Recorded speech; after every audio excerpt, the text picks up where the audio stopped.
All right, folks, happy Monday. We're going to run that ad break and then we'll get things started. Welcome in.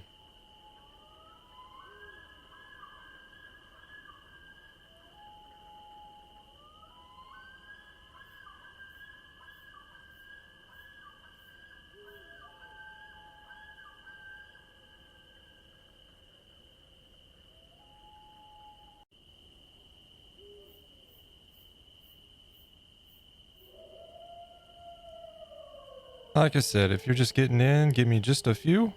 Got about a minute and 10 on the ad break and we'll get things going.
All right, welcome back from the ad break.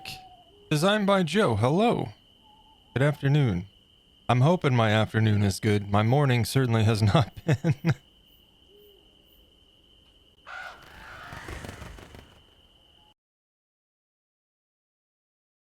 Fire Shadow, hello. Welcome in.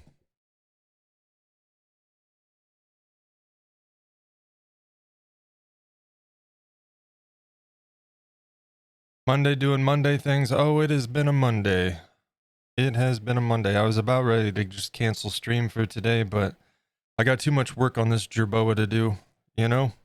I don't need delays, especially due to stupid shit. Oh boy. Wasn't off to a good start as it was, and then forced myself to get moving and was getting ready to leave the house and opened my garage door and I heard a ruckus behind my snowblower. So I pulled the snowblower back and there's a frickin' groundhog in my garage that must have gotten in when the door was open at some point over the weekend, which is still crazy because that was minimal. And not only that, once I got the little bastard out and proceeded to pull out of the garage and go to shut my garage door only to find it wouldn't close, I got out and did some inspecting and that little bastard had chewed through the wires on my garage door. So that's what I got to spend my morning doing, finding somebody to come out and fix it. But then I got to looking and I found enough slack in the line that I was able to splice it and fix it. But I definitely want to kill a groundhog. Groundhogs mowed my herb garden last year. Dude, I hate them. They're the most worthless little bastards ever. All they do is cause destruction. So, it's been a moderately annoying day. And that's on top of not really having a good day to begin with. But I'm hoping sitting down and getting some work done will improve things. And like I said, I've got too much work on this guy to do to permit any delays. Not that it needs to be done anytime soon, but I would like to get this done before the end of July. So that's what we're going to do. I did not get any more work done after Saturday. I just haven't really been feeling up to it. And so we're going to work on the other ear today. Future, yeah, you know, not even a sculpt. Future project, taxidermy on a groundhog. That's what it's going to be. Feral Moon learns taxidermy. I'll stuff that little bastard and put him by my front door so we can wipe our feet on him, you know?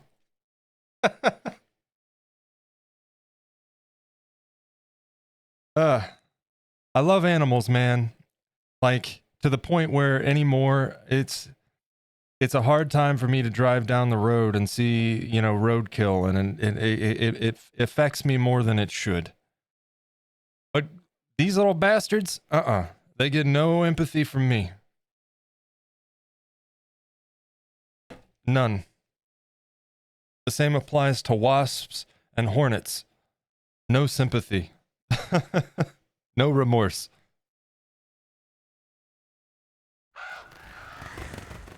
But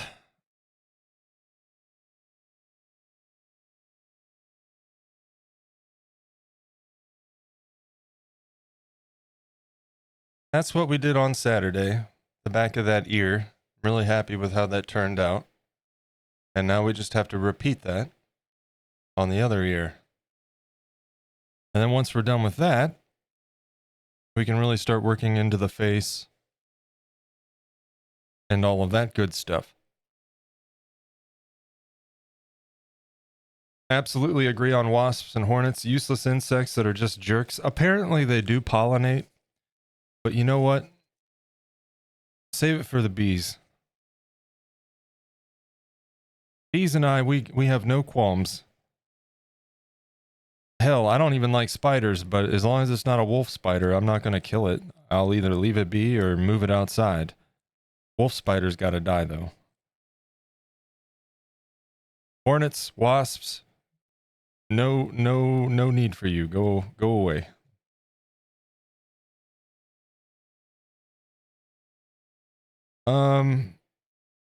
About as useful as mosquitoes, you know? All that grand design and whatnot.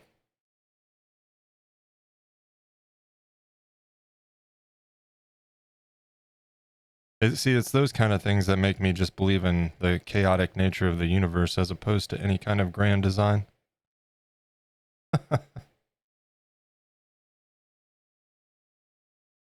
Also humans, but that's an entirely different subject.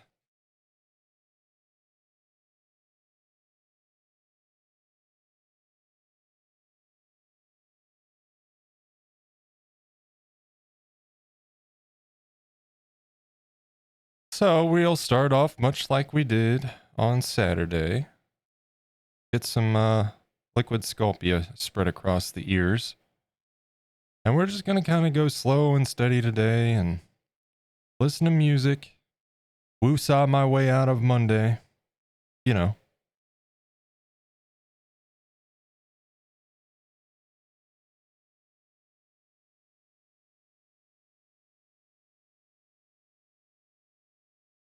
Mosquitoes can die in a fire? Yeah.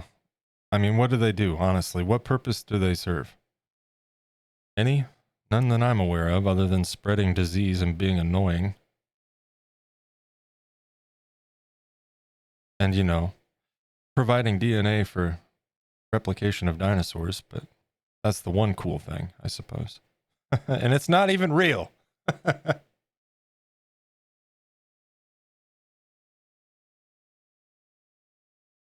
They keep diseases thriving, yeah. But, hey, Fire Shadow, happy Monday to you, man. If there is such a thing, we'll just say good Monday and leave it at that. But yeah, I hope you're doing well, dude. We do act more like parasites than mammals in a lot of cases. Oh yeah. Yeah. I mean, I'm not sure that we provide much good for the world around us.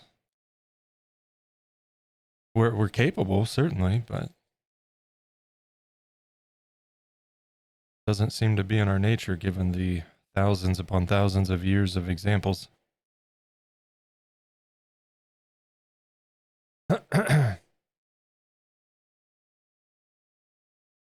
All right. Boy, the 90s playlist is just really leaning into Monday today.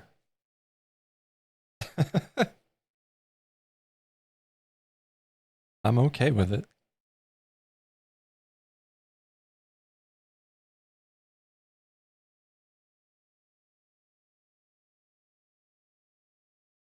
But yeah, hope you guys are having a good day. I was saying earlier in Discord, I had a really good Monday last week. Like, it was a really good Monday last week. I feel like this Monday came around to make up for it, you know? Can't have too much good, right? Gotta balance things out.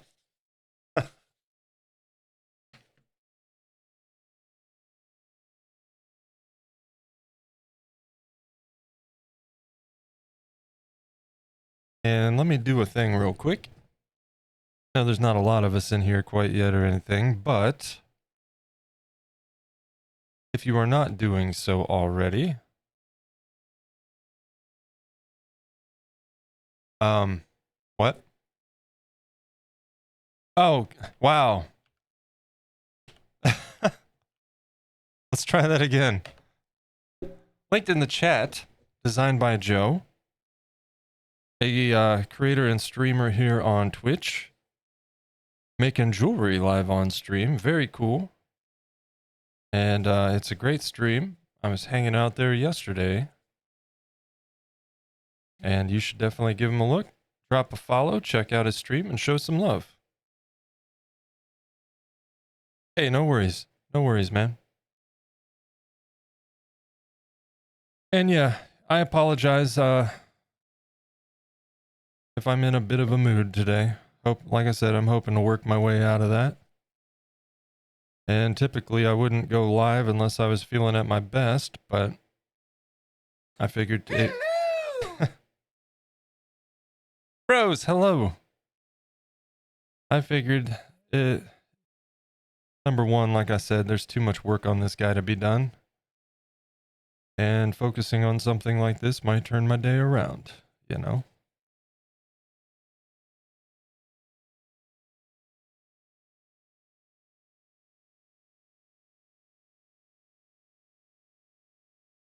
Otherwise, I might just be camped out outside waiting for that groundhog to show himself, you know?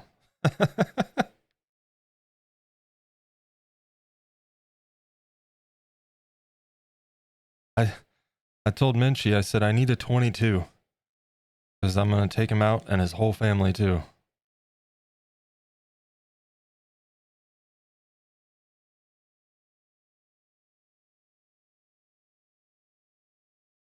The groundhog, that is, just for clarification.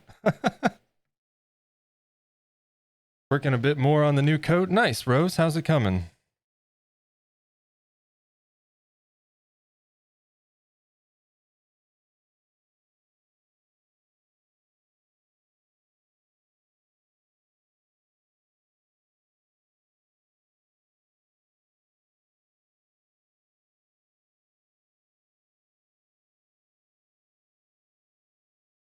Normally, if I let him out and he starts running after something, he's really good about listening sometimes. Those are one of the instances that he listens pretty well. But, might have to teach him something else with groundhogs, you know?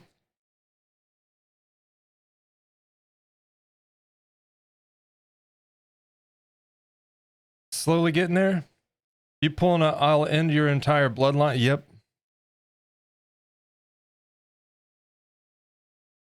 Ruined my Monday morning. But how's that go from Princess Bride? You killed my father. You chewed my garage door. And now you must die.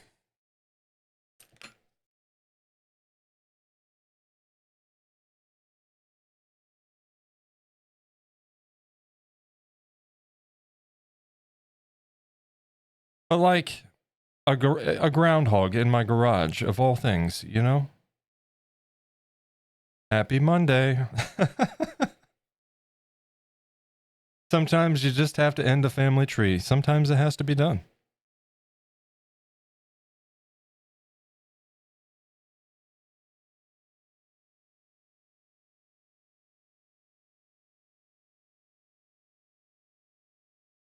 Not only that, I keep baited mouse traps out there just in case, because we do kind of live out in the country. And as I've said before, right off the one side of my house, we have a ravine. And it's pretty lush in there. A lot of wildlife. We get quite a bit out here. Skunks, raccoons, deer, muskrat, storks, or cranes rather, I guess. Geese, ducks, all kinds of stuff. Can't say I've ever had a groundhog in my garage. But yeah, so I keep the mouse traps baited out there, and that little bastard tripped them. I learned a new trick over the winter, using hot glue to glue the bait to the trap, because we had smart mice that kept taking the bait and not tripping the trap. And so I hot glued the bait, piece of corn or a piece of dog food. Yeah, this little bastard ate the dog food off the traps. I hope it hurt his nose real good.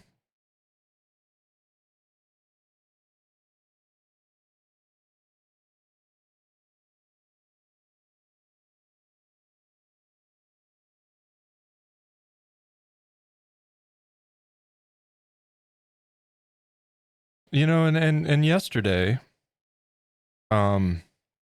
Minchie and I went for a walk, and when we do so, we go out through the garage.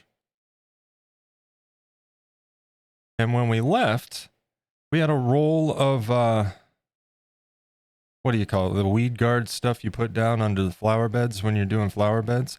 We had some of that left over from when we landscaped a few years back, and it was up against the corner by our standard size garage door, not like the garage door itself, but our door off the garage. And it was knocked down yesterday, and we're like, how the hell did this get on the ground? And I put it back up.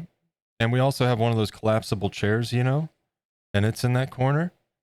So I picked up that roll, put it back. We went on our walk, came back. The chair was knocked over. And I'm like, we got a ghost or something. What the hell? Well, now I know what that was from.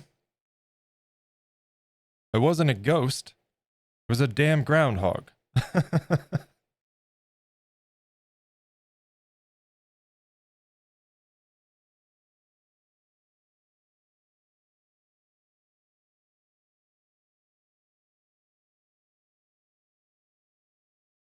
That's a pointy one. Let's take that.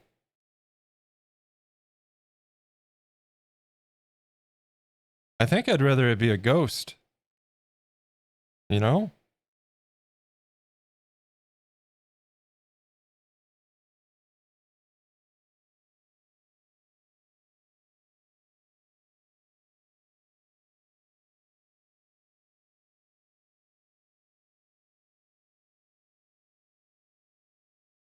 Somehow I feel like the ghost would at least make more sense. We have tons of critters too. No issues with mice in the house, thankfully, but major ant problems every year. Yeah, that's one thing. Thankfully, we don't have. Occasionally, we'll see them pop up, like in our kitchen. But I'll do a perimeter spray with what's that stuff called? It's Spectracide, I think. Home defense or something like that. I don't know. It's a perimeter spray, and it works really well. Also, we started wiping down our countertops around that time of year, with a mix of we have a spray bottle with a mix of peppermint oil and water, and spray the counter down and wipe it down, or any surface where we typically would see them, and it keeps them away. It works really well.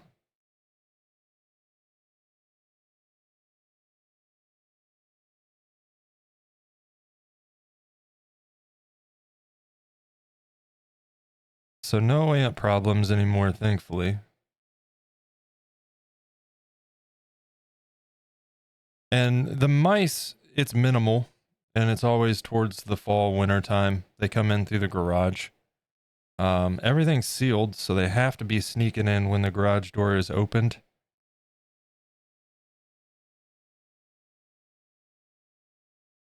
When I first moved in, they were getting in because the guy I bought the house off of, even though he owns a construction company, is also kind of an idiot based on the examples of work that he's done around here that I've had to correct over the years. Wouldn't hire the guy to change a light bulb, but I digress. When he put the door in off the garage, I don't know that I don't know if he knows how rulers work or if he can count. I'm not sure. But my God, the gap. I had to fix that.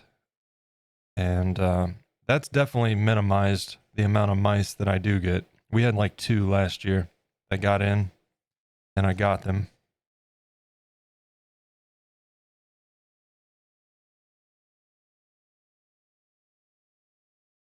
But never a groundhog. And my poor neighbor, she's every year fighting with muskrats in her pond. If you're not familiar with muskrats, they're kind of little shits too.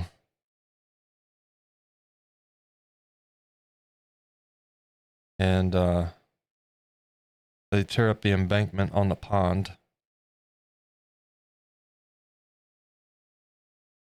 So she's been fighting with them. And I have a feeling that we're going to be at war with groundhogs here soon as well.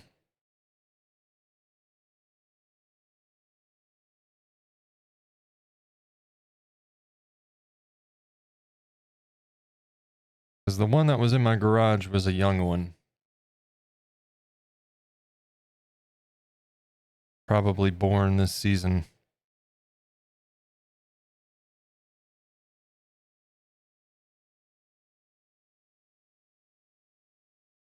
We do the insta-death perimeter spray too. They come back every year. We try baits, borax, all kinds of stuff. These buggers are persistent. Yeah, I might try the oil, peppermint oil and water as well.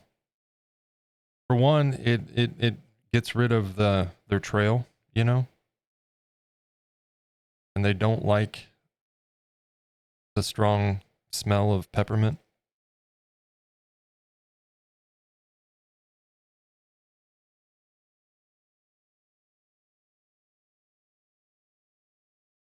Also works with wasps. We have a 2nd-story deck off the back of the house, and they like to try to build nests up in the overhangs on my roof, you know? Around the corners of the house and whatnot. And I'll spray it up through there too. And I've been persistent at it this year, like once a week. And so far, they've stayed away.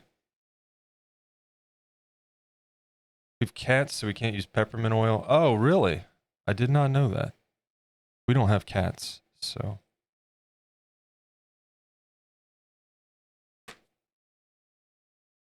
At least not yet. And no time soon, if I have my way. Nothing against cats, but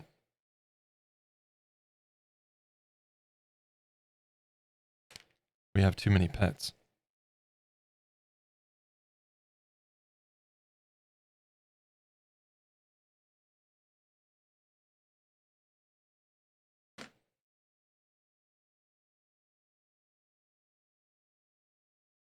We might be taking these off. That's a little bit high compared to that one.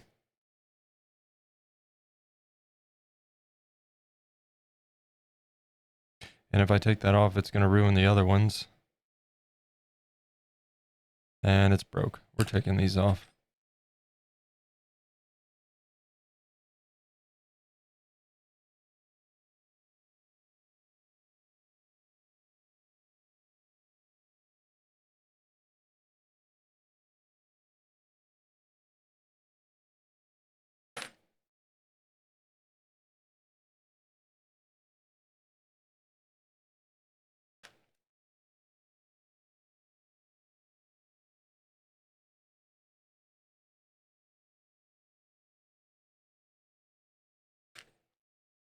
Not a big deal. We only just started.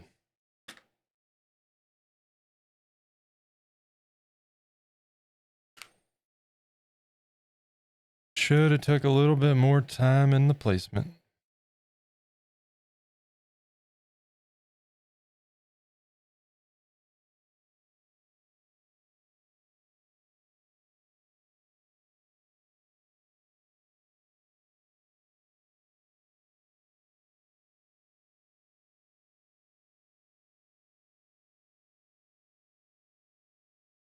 You little bastard.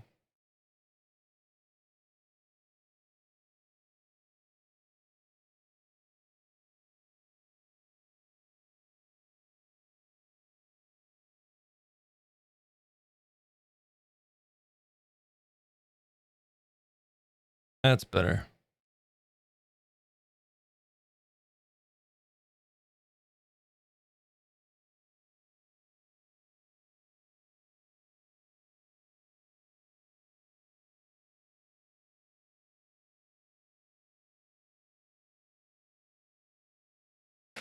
That's better.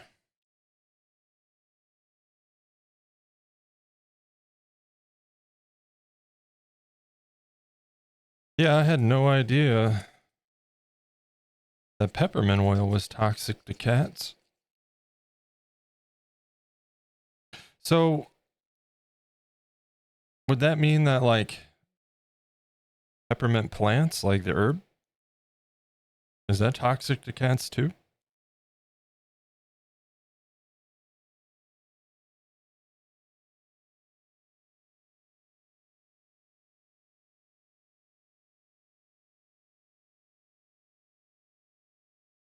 The whole mint family's bad news, apparently? Oh, wow.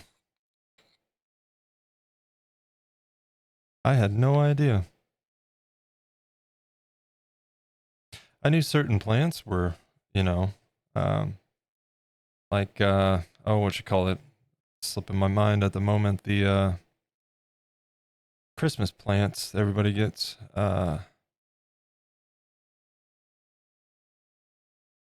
Red flowers.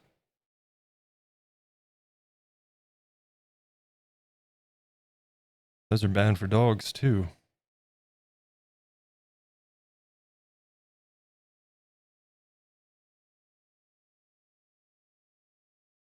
Lilies are bad for both as well.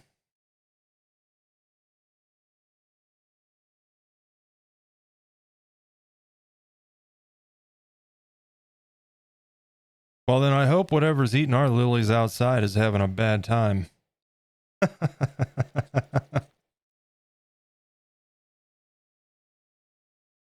Mistletoe? No, not mistletoe.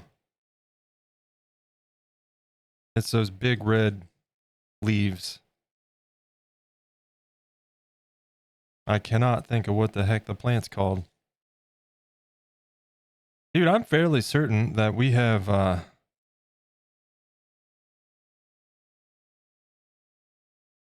oh, what you call it? Everything's slipping my mind today. Given the day, I'm not going to blame myself though.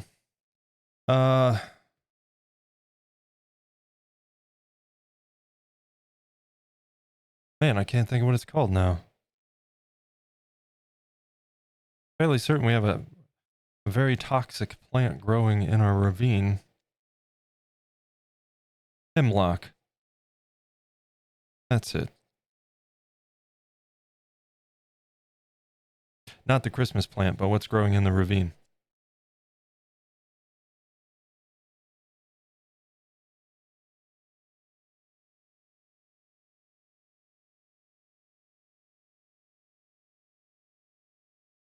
Poinsettia. That's it. That's the Christmas plant. Yeah. Bad news for dogs. And I think cats too.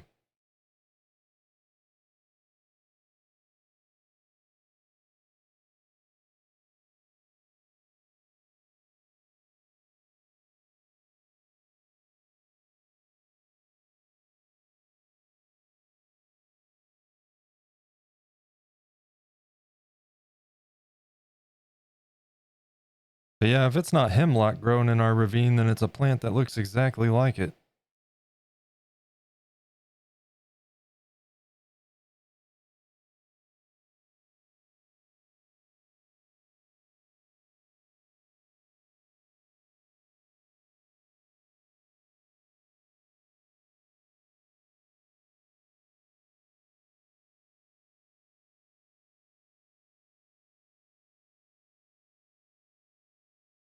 and tons and tons and tons of poison ivy.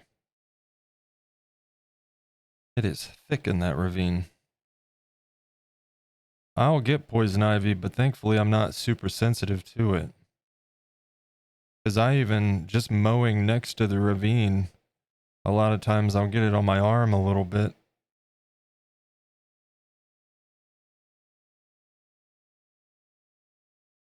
But if I was sensitive to it, it would be all over me, you know? It just doesn't typically spread too much for me, thankfully.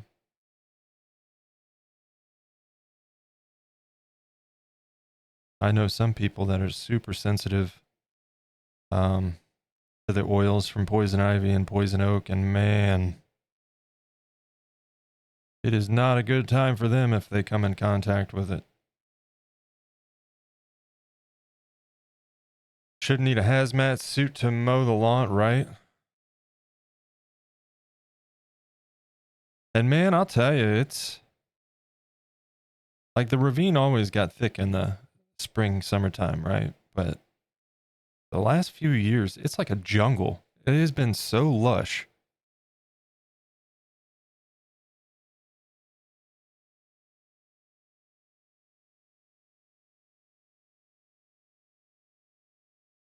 Like when I bought the house, I could make my way down into that ravine no problem.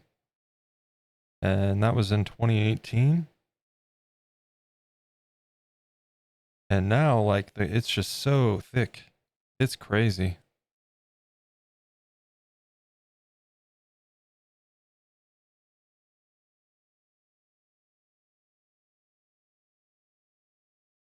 Thankfully, don't have any of those in our forest. Lots of lily of the valley, periwinkle, etc., growing in the underbrush. Yeah. Super wet here last year, too, and it went crazy here. This year as well has been very wet so far. Yeah, like, we'll get a good amount of rain, and then we'll get a break. But it's... my grass has been growing like wild. Everything got super green real fast.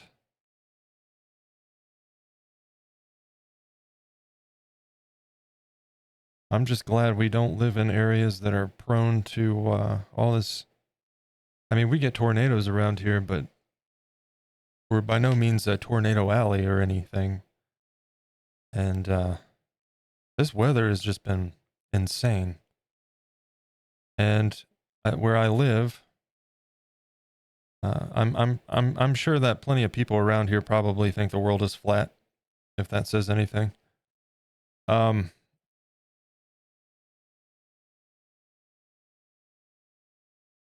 The same people that are around here complaining about, the weather this, and they're the same ones that'll sit there and try to deny climate change while talking about how the weather has been crazy. Like, what? Can we make up our mind on this, please?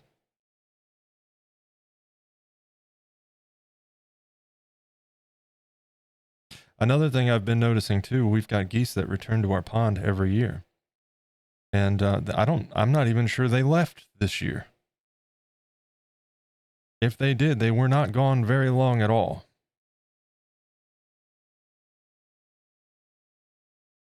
All you gotta do is pay attention to nature, you know?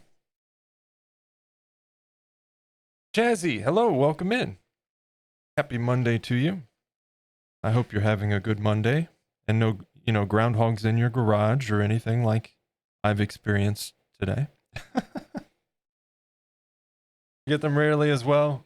Had some nasty thunderstorms so far, but thankfully nothing severe. We had a rotation pass right over our house a few weeks ago, but no touchdown. And that's the closest call we've ever had here.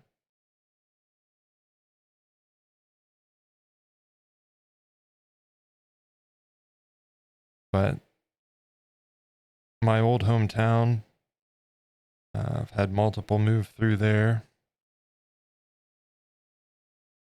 And as a kid, where my father lives, it's a lot of flat land, farmland everywhere, you know? And I remember as a kid on multiple occasions standing out in the yard and watching tornadoes that were probably like a mile or two away.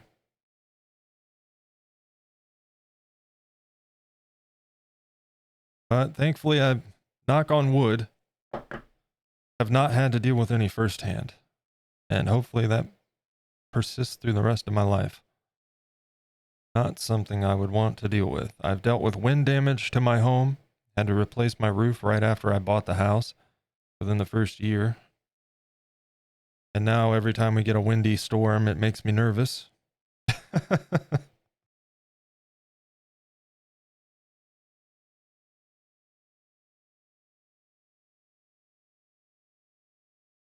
Yeah, thankfully insurance took care of that, mostly.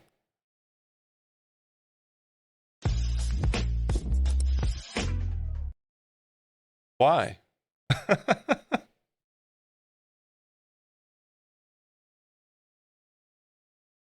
Definitely not, but I don't have a garage, so well there you go. Yeah, I didn't know if I was going to be able to stream today because I went to run my errands quick this morning. Heard a ruckus. Found a groundhog that had snuck in when the garage door was open apparently over the weekend at some point, which is still crazy because it was hardly open. And then discovered that he had chewed my garage door wire, so. But thankfully I managed to fix it myself and I didn't have to wait around for a repair guy, you know? I didn't think I was going to be able to stream if I had to wait for somebody to come and fix it. But I found just enough slack cable that I was able to splice the wires, so.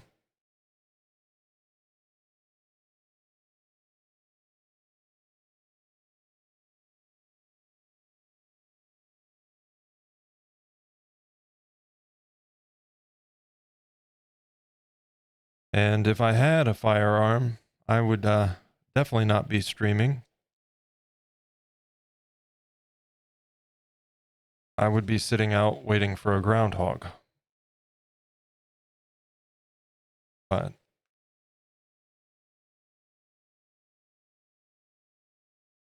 I guess he gets to live another day.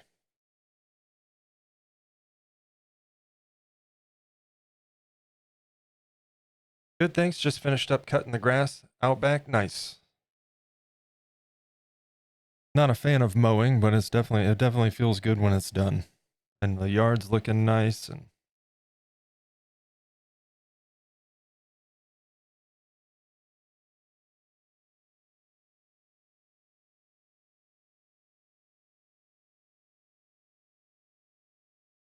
Liv, hello, welcome in. Happy Monday.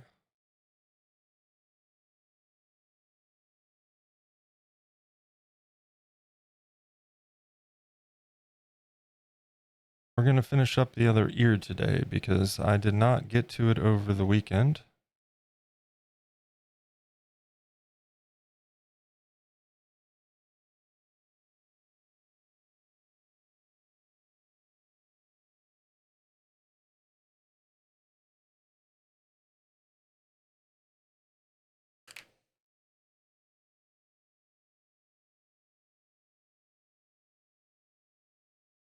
And just want to separate these real quick. All right, now let me hop over here.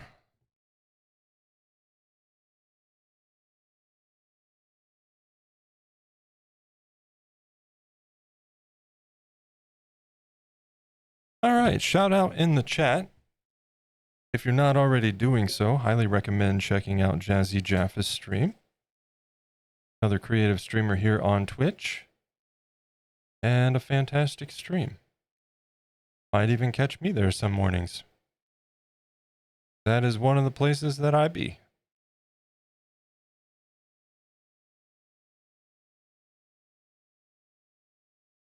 Yeah, Jazzy. I sometimes to my own detriment, when I get a plan, I get kind of gung-ho about that plan. And when I leave my house, I certainly don't mess around. I get out, I do what I need to do, and I get back. Less time out, the better. So I went out, took care of my errands, and while I was out, I was kind of running it through my head like, I know I can fix this thing if it's not damaged beyond repair. And I decided, well, I'm going to hurry up and get back home and take a look at the wires and see what I can do, as opposed to waiting around for a repair guy. And yeah, like I said, I managed to find some slack, and enough so that I was able to splice it and sort out what terminal what wire goes to, and the garage door now works again.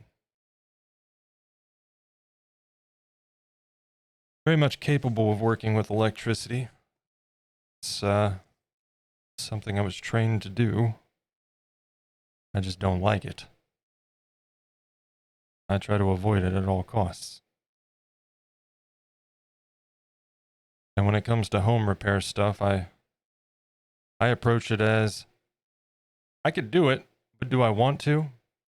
And would having somebody else do it be worth sparing myself the hassle?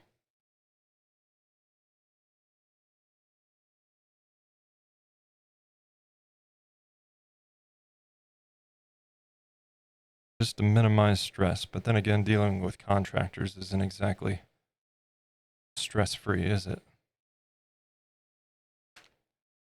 That's another lesson I've been learning as a homeowner. Contractors. Boy, they're something.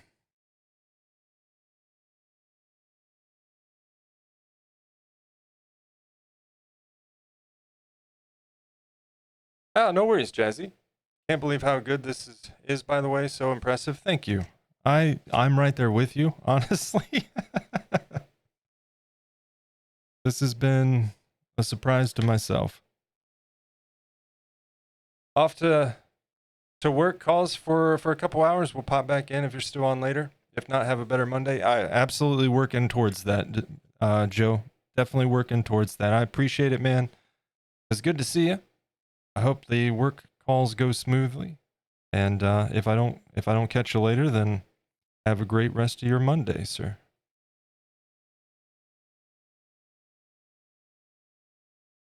It's the dipping into your wallet to pay for it all. Yeah. And again, like, if it's gonna alleviate some stress for me or spare me some hassle, I don't have a problem with it as long as it's a reasonable price, you know. But that's sometimes the problem when it comes to contractors in and of itself. They just don't want to price things reasonably.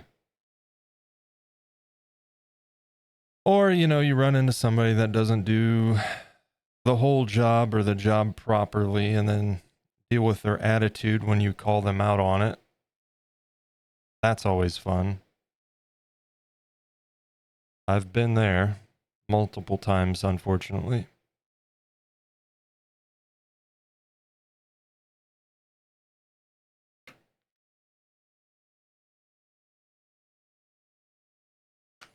You know, I don't expect much, nothing beyond what I paid for, and what I paid for was the job to be done and to be done right. I don't think that's unreasonable. In fact, I think that's exactly what I paid for.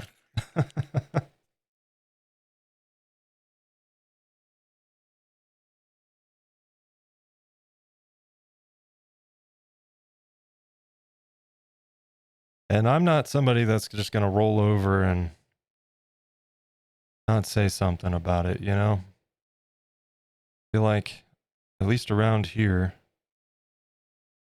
that's part of the problem, is these contractors don't get called out on this stuff.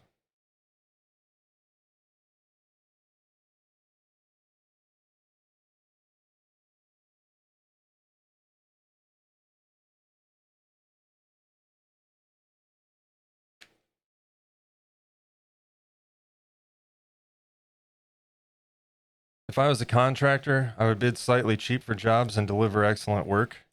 But yeah, man, like, you know, people deserve to get paid for their work, absolutely. But the work should be done right. And as one contractor put it, um, you're in business to make money by all means, and that's more than fair. But too many of these contractors are in business to be rich.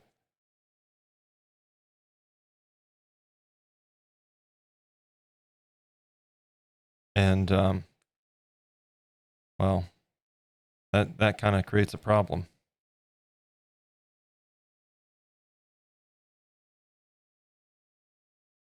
And also, man, I've just kind of noticed an observation that I've maybe I'm alone there, maybe it's just an isolated thing, but from my experience, it just seems like nobody cares about their work anymore. There's no pride in their work. It's just a paycheck, get in, get it done, and move on to the next.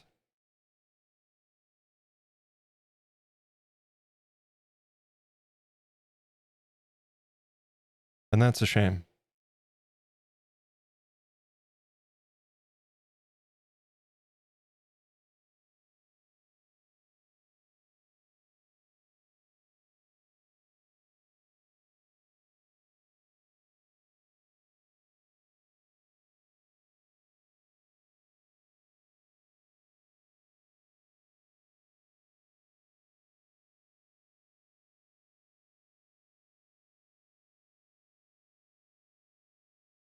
I know 3 contractors that care about their work. One of them is my brother. Yeah, there's some out there, but you got to be careful anymore when you're picking somebody to do work for you on any kind of thing, really.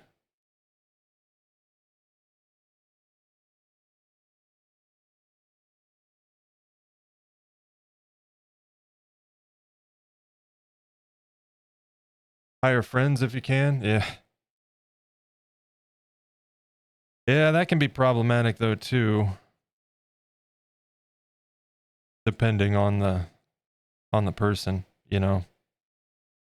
I hired somebody. I wouldn't say we were friends, but we were acquaintances through a friend, a mutual friend.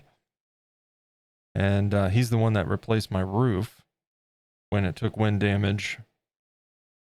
And you know, he was in, he did a good job. He was thorough, and he came out here with the spiel about taking pride in his work and being here from start to finish. And even though he owns the company, he's working with the guys, and that all sounds really appealing. You know, I like that work ethic. I like that attitude.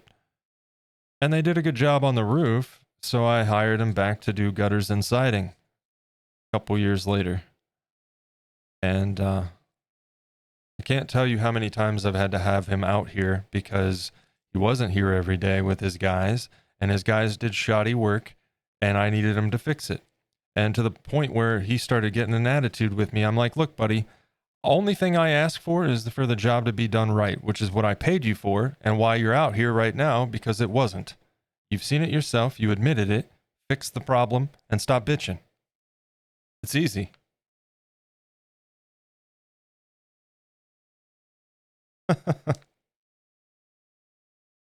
And maybe do a better job of hiring people. I don't know. Oh, can't get my. Oh, you know what the problem is? I moved my chair up last night. I was like, why can't I scoot in any further?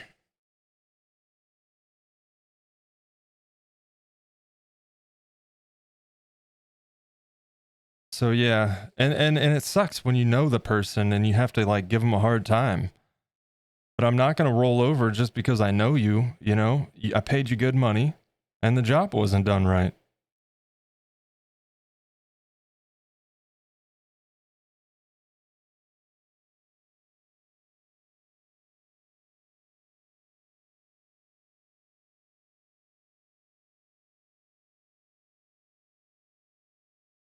Where's my magic wand?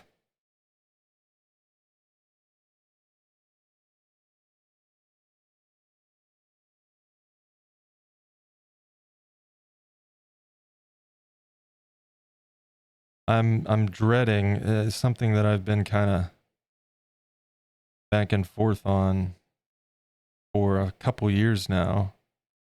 I want to get my back, the second story deck rebuilt. And it's not a big deck. It's not fancy. It's nothing special or elaborate. And I got a quote a couple years ago. And it was over $10,000, which is more than what I paid for gutters and siding. And to me, that's absurd. Ain't no reason why I should be paying more than I paid for gutters and siding on my whole house, you know? So I haven't done that yet. But I think next spring I'm going to finally cave and see to it. And I'll be dealing with contractors once again. Although I may very well just hire some Amish for this one. I don't know.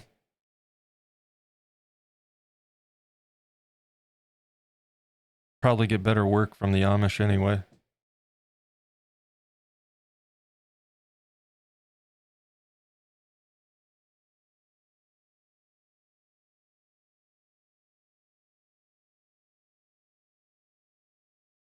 But I'll tell you what, if they come at me with a quote like that again, I'm just going to go with a plastic deck. That way I don't have to worry about wood rotting. I don't have to worry about staining or painting it. Spray it down with the pressure washer once a year and call it a day.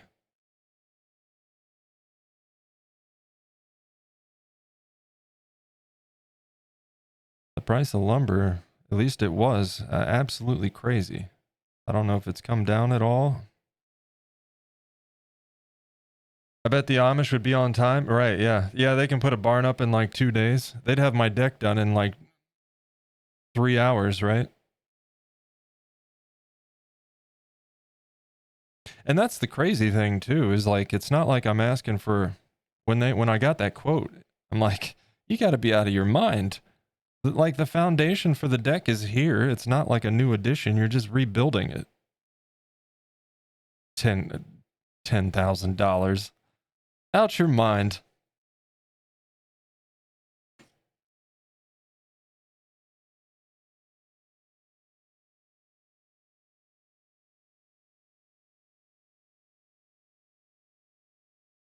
Like, it's simple enough that if it wasn't for my back,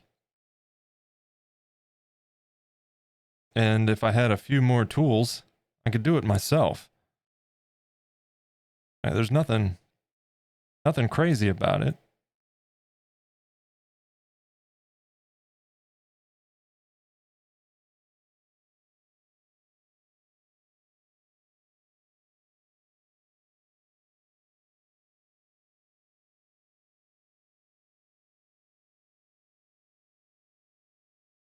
I'm just not, regularly equipped to take on a job like that.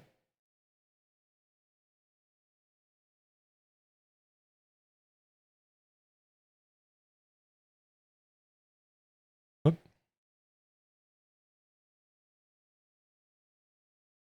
Yeah, I've definitely learned over the last, my God, has it been 8 years now? 7, 8 years? It is expensive to own a home.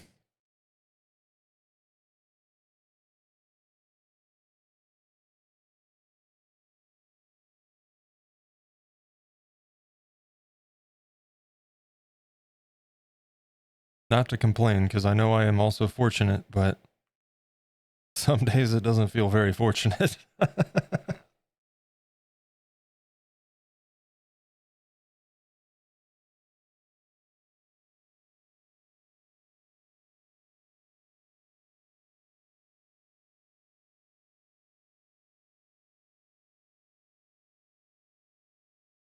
Love to see the Amish build something just one time. See it a lot around here.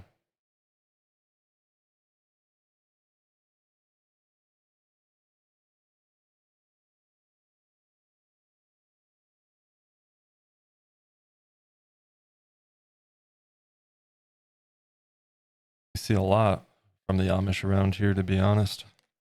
Like them sneaking and using cell phones and generators.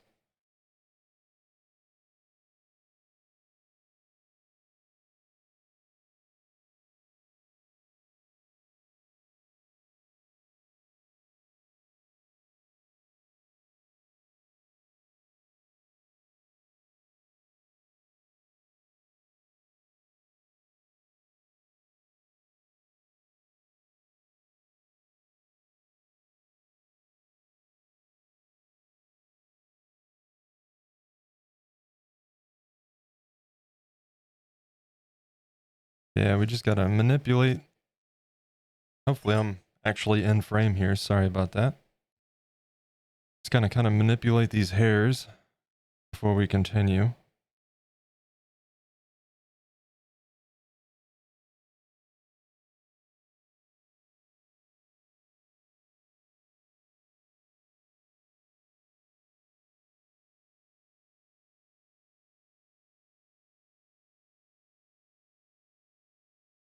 So, yeah.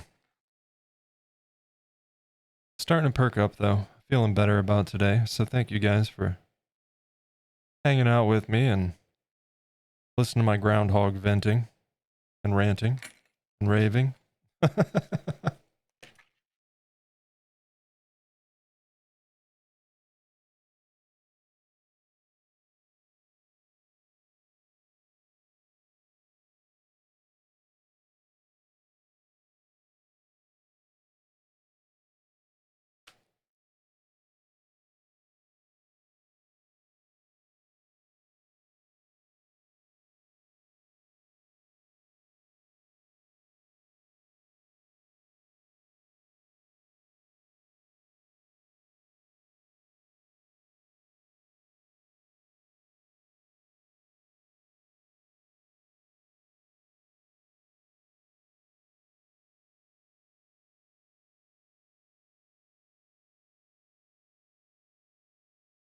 No, no, no, no, no. I'll rip the whole thing off.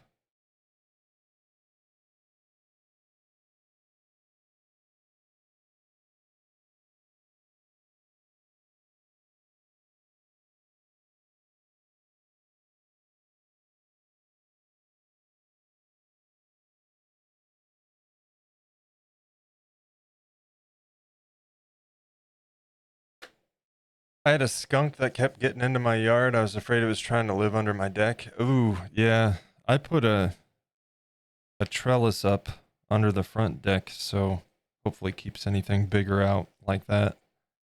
We have skunks around here too. They tend to root around in my front yard at night.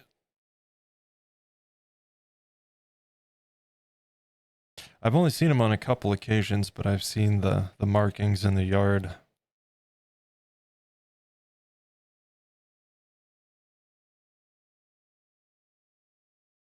Metal anti-burrowing fence thingies? Yeah, that's good. I'm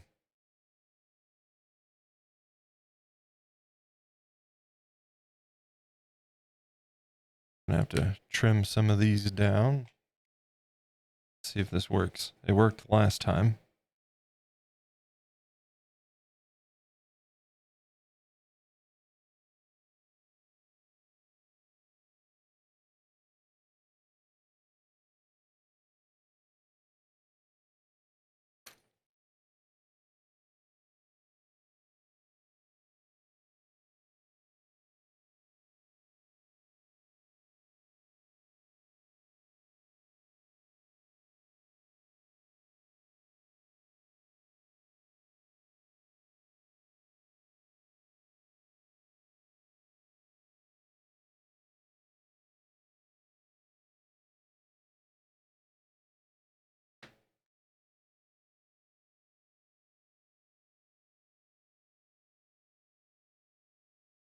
I don't like that.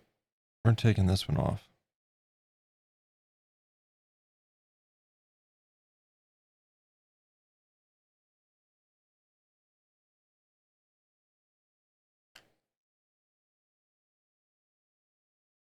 Try that again.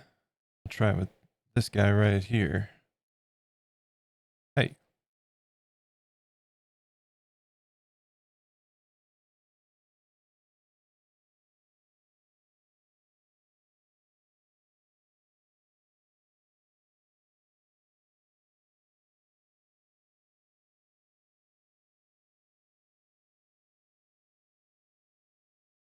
Much better.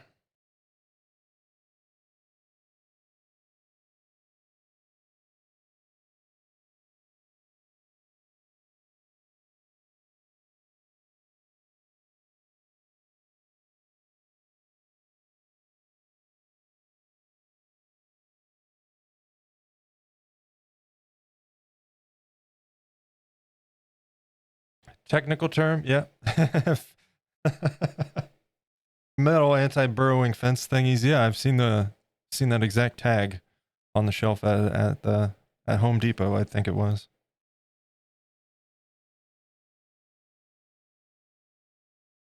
Metal anti-burrowing fence thingies. Yep.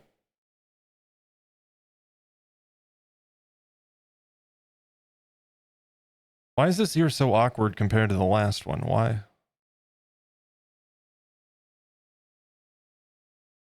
I'm kind of struggling here. Getting into that space.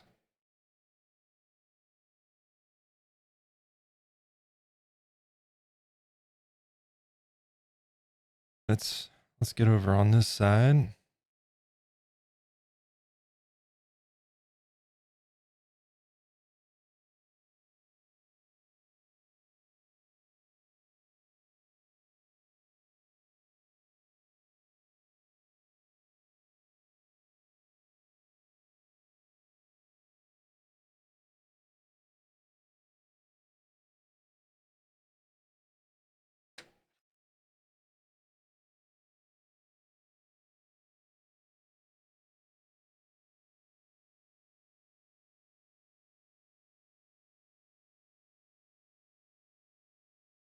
And obviously they don't have to be perfectly the same on both ears, but we don't want anything that's too excessive and stands out.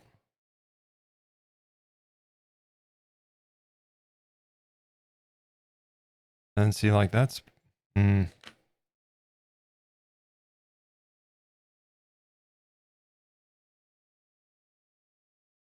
Chicken wire would probably work. Yeah. It just depends. How does chicken wire hold up, though, if you bury it? Does that tend to rust and rot through pretty fast?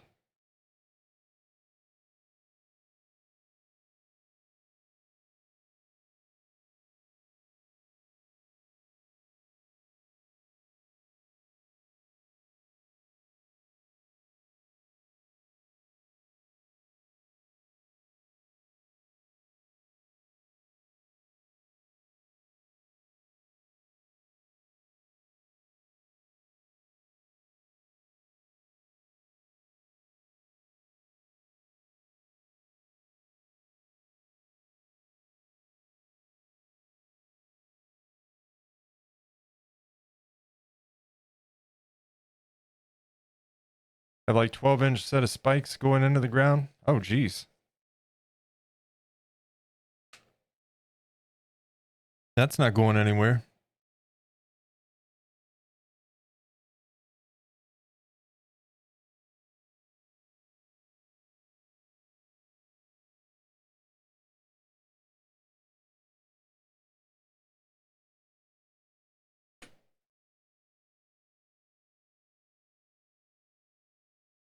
The funny thing about the groundhog is I was having a terrible problem with moles, mostly coming from my neighbor's yard.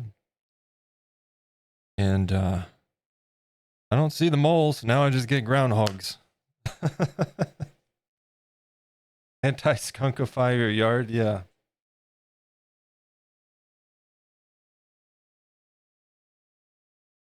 Well, part of it, as far as skunks and moles go, it would help if I had my lawn treated, but I don't know how I feel about that. Number one, like, it feels kind of silly to pay somebody to come spray chemicals on my lawn. Also chemicals. And then in addition to that, with the dogs, we can't really do that, so. Trade you the groundhog for the skunk? I'll trade you all 4 groundhogs for 1 skunk. How's that? Does that work? Man, we got one. It's not in our property. It's down on the bottom side of the neighbor's property behind us, where the pond is. And there's a pine tree down there. Man, there's the fattest groundhog I have ever seen. He's massive. That's too thick.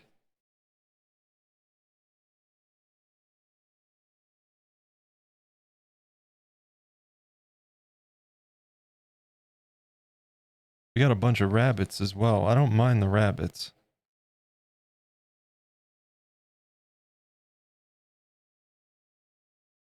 The rabbits aren't really a problem. They would be if we had a garden, but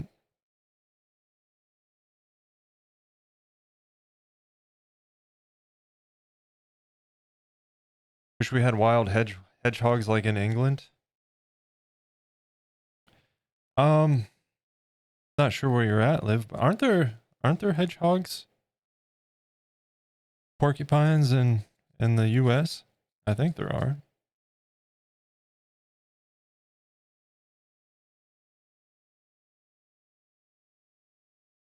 Definitely don't have them around here, but I think certain parts do. You live in Canada? And there's none in Canada, huh? Because I feel like it's like the Pacific Northwest that has hedgehogs or porcupines or whatever, but I could be entirely wrong.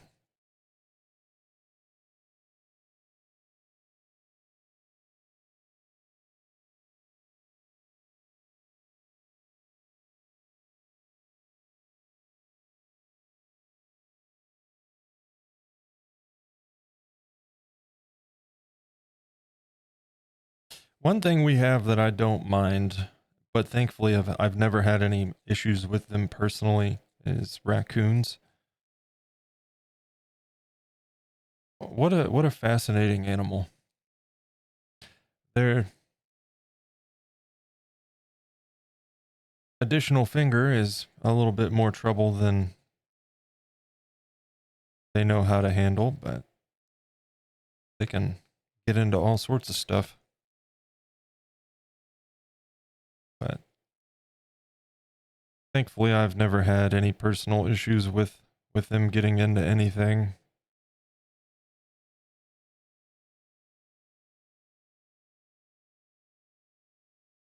Why the heck are people keeping raccoons as pets? I mean, you can, but you like, especially with the males, is my understanding, at a certain age, they just kind of go feral.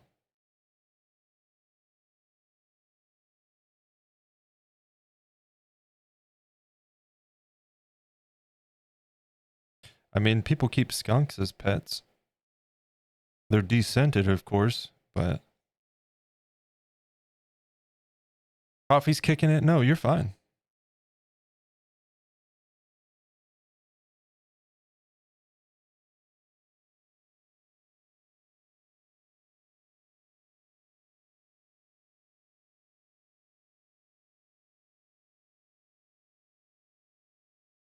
And honestly, there's a pet shop.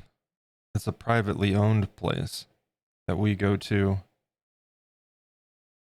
and they had a skunk. It was an albino skunk. Super cute. I'm not gonna lie, like they're pretty cute.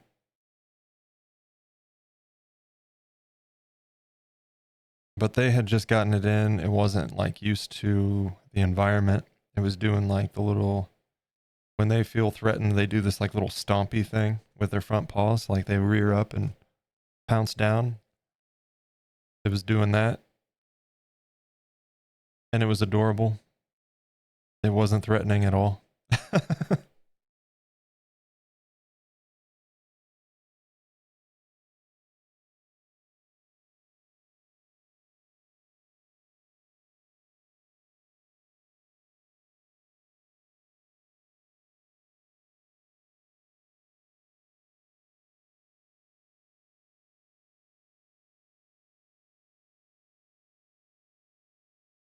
An albino skunk? Yep. Yeah, he was all white.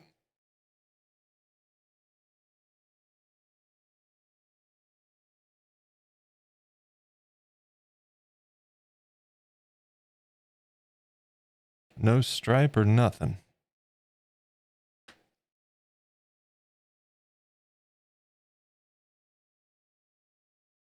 Also, since normally Mondays I'm scheduled to stream 1 to 5, Eastern time. And normally I do start earlier. Today I did not get to. I didn't even think I was going to be able to stream at all today. So I do apologize. If you're in the Discord, we had multiple pings initially with me thinking I wasn't going to be able to stream because I was going to have to wait on a repairman. And then later to update that after I fixed it myself. What was I getting at here? I didn't start earlier. Oh, right. Yeah, it's about time to take a break. I got to give the dog her 2 o'clock meds. The alarm's going to go off any moment.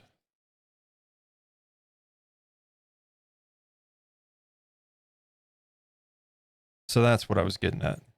Apologize about the having to take a break already. But I do also want to kind of get into a routine of like on the hour, every hour, we run an ad break and stand up and stretch and all of that, you know? Turn that alarm off.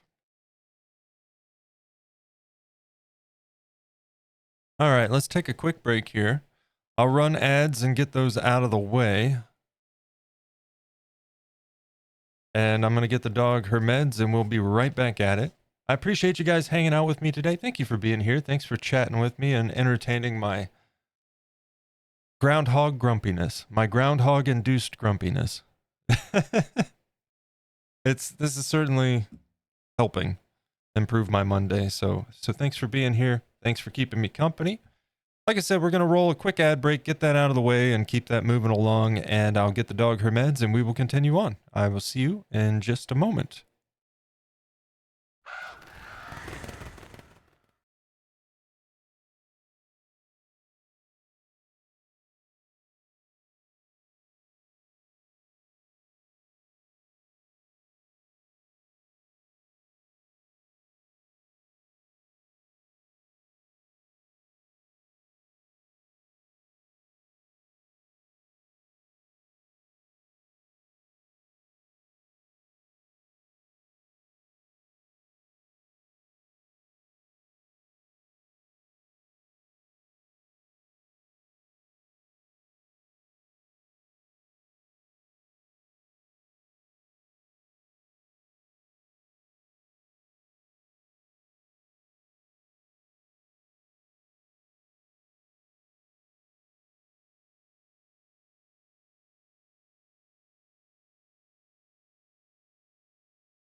All right.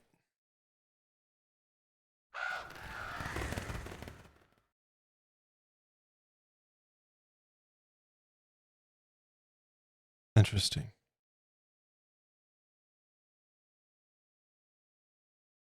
Okay. So it did roll ads. It didn't look like it did. I'm going to refresh this. Cool. We got 44 minutes till the next ad break.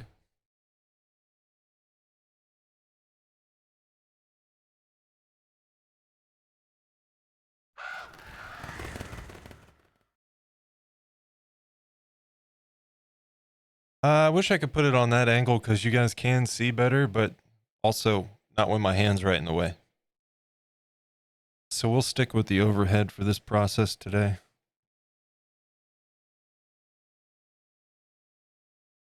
Hydrate real quick.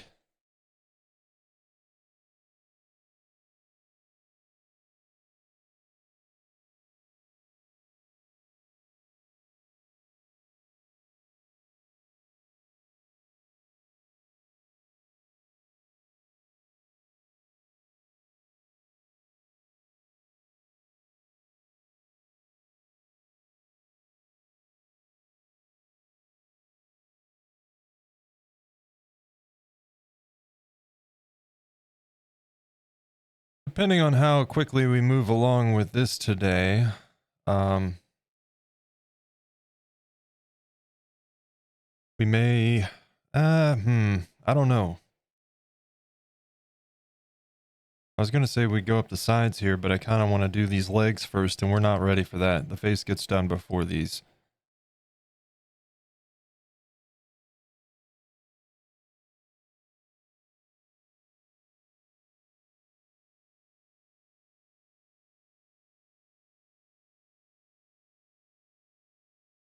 You have one dog? Is that the only pet? Oh, no. No, no.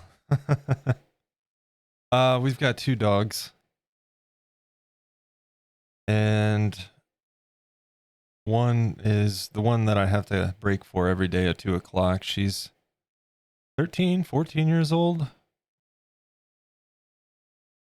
She's Menchie's dog she's had all of her life. So yeah, I gotta give her, she's on heart steroids.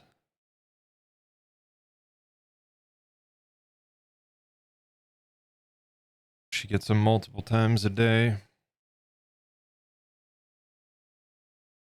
And then we've got, well, she's got a snake. It's a Hog Island boa. And then we've got a bearded dragon. And 2 rats. And a ferret. And we did have a chinchilla,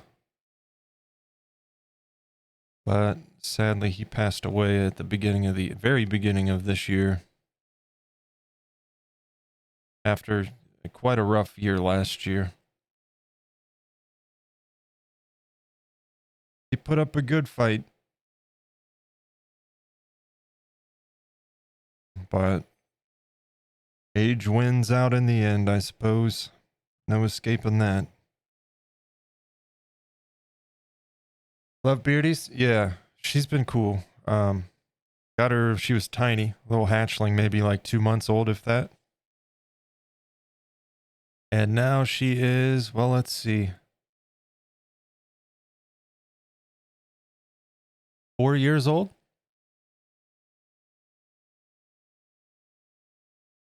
She's a fancy red.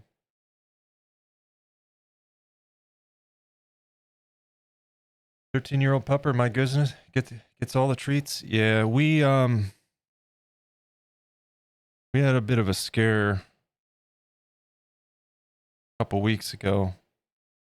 In fact, I had talked about it on stream because it was gonna be on a Friday and affect the stream for any potential streams for the weekend or anything. So I kind of kept everybody updated. But we had a vet appointment made to see what options we had as far as like, because so what happened was it was a couple years ago. Then she made an appointment for her to get her teeth cleaned, right? So she took her to the vet for a teeth cleaning, and like the deep cleaning, they put a dog under for that. So they had her sedated, and they were starting with the process. And when they do that sort of thing, they're obviously monitoring vitals, and they noticed an unusual pattern in her heart, and they had to bring her out of sedation. And so a couple weeks ago, it had been like almost 2 weeks of her not really eating at all and vomiting constantly and just having a really rough time. And we've been, kind of doing our best to make things good and prolong things for her. And it was kind of starting to look like maybe this is it, And we made an appointment. Because of course they want to do an examination before they make any recommendations when it comes to something like euthanasia. And she started eating again. She's been lively. We canceled the appointment and she's been good. And I really hope that continues, But when they're not eating and stuff, it's just like this is awful. I'm not going to watch this animal starve to death, you know? And we can't, even if it was something that they found that they could operate, they can't operate because she can't be put under. So, kind of a scary time there. And thankfully, she's made some improvements, and hopefully that continues.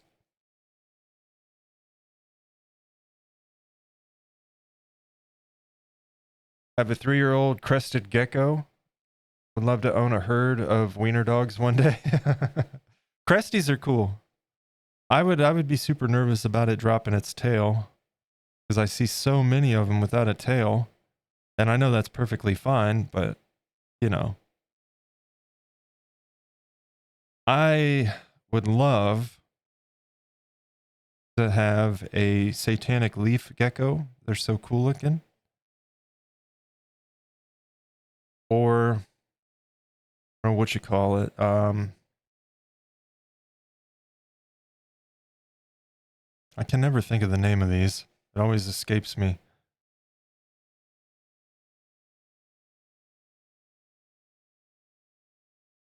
Mrs. Darkstar breeds them, or had some. Ah, shoot, what are they called?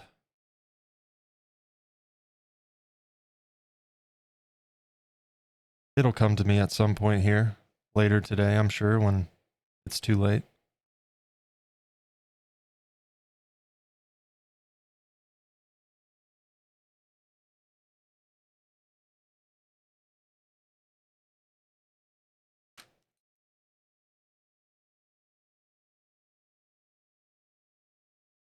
She's eaten, and that's the main thing. Yeah, exactly.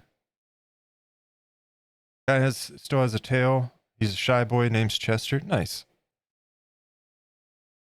Yeah, a lot of times you see him, you know, at reptile shows or at pet shops, and they've lost their tail.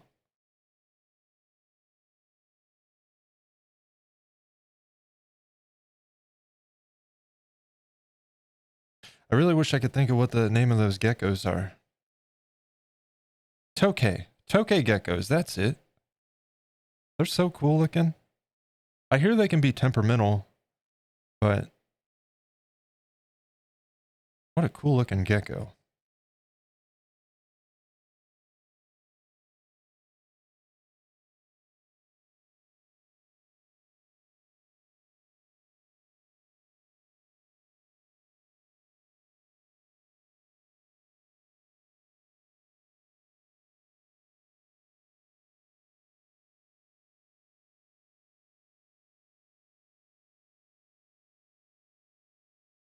There's also, what's it called, like Mexican alligator gecko or something like that? Those are super cool too.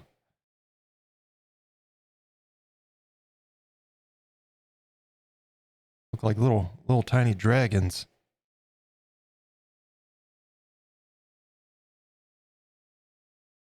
And if I lived somewhere where the climate would support me having an all year outdoor enclosure to provide a proper habitat for him, I would love to have a,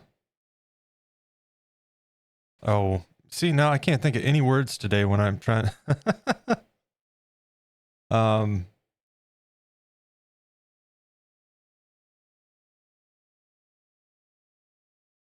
it's a large lizard, and now I can't think of what it's called. They're like dogs, basically. And no, it's not an iguana. Um, Tegu. Tegu. That's it. Tegus are awesome, but they get pretty big, and I would feel bad about keeping it in an enclosure inside.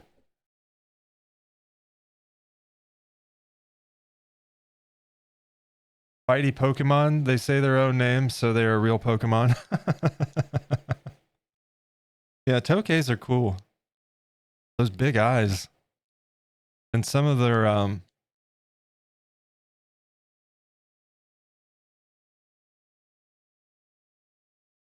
patterning on them is very cool.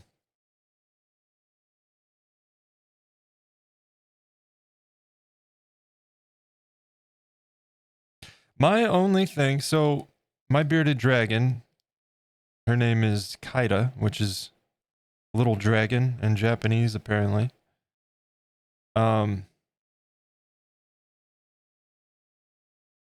She's been great.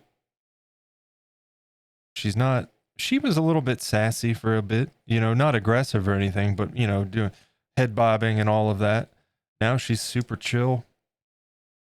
No guff or attitude from her ever. And,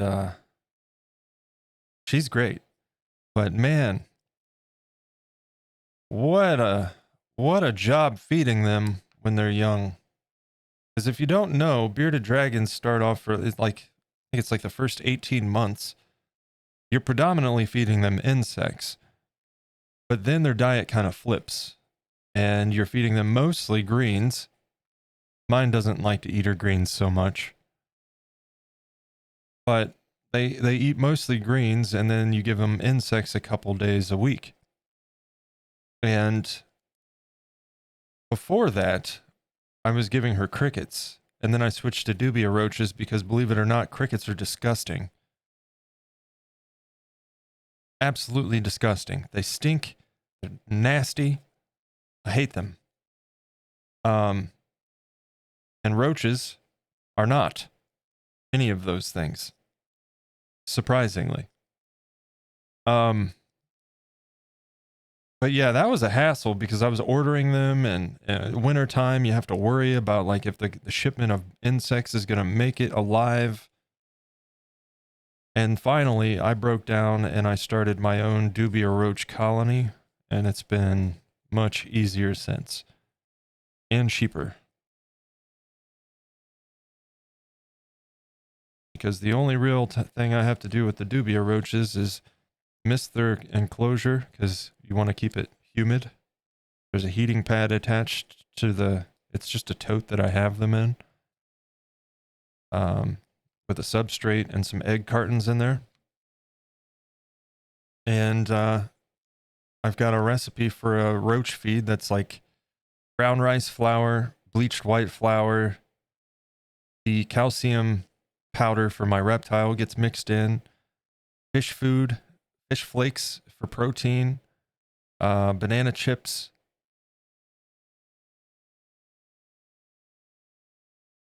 and you can put a soy protein if you want. But yeah, that's really it. And then you get those the water crystals that you use for like gardening, and throw those in a jug and pour some water in there, and then you give them the water crystals and their feed a couple times a week. Spray down their enclosure, and that's it. Took a while for the colony to get going, but it's been going strong for a couple years now, and so it cost me no extra money to feed the bearded dragon, aside from getting her reptile calcium from time to time, and buying greens a couple times, maybe once or twice a week, which are like $1 for a bunch of them.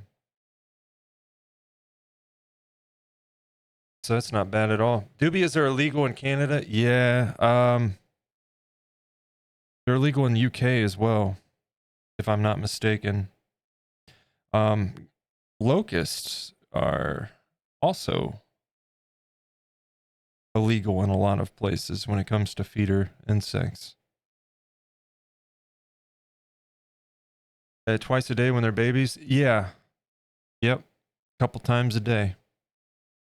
It was adorable watching her chase those crickets around, but man, those crickets are gross. Never in my life would I have imagined how nasty crickets are.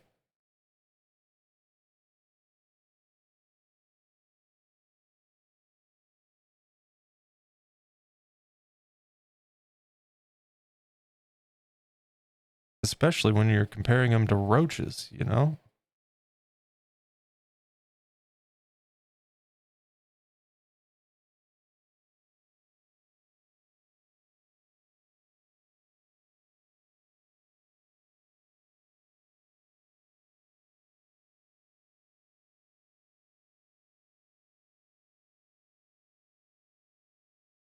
Yeah, bearded dragons are a lot of work when they're young, but it does get easier.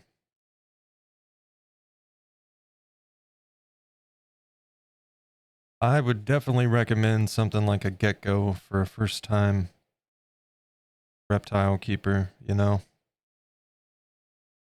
like a leopard, probably.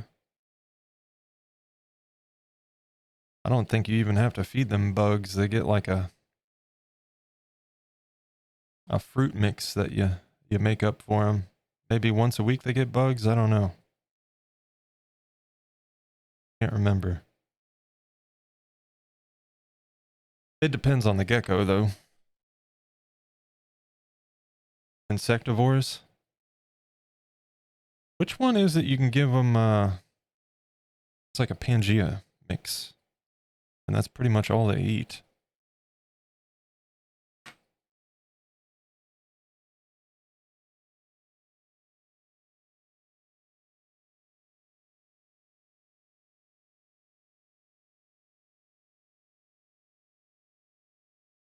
Cresties? Okay. I knew it was one of them. Yeah, when I got her, it was down between like, do I get a beardy or a gecko? We got the beardy thinking she'd be less work. Huh. Surprise.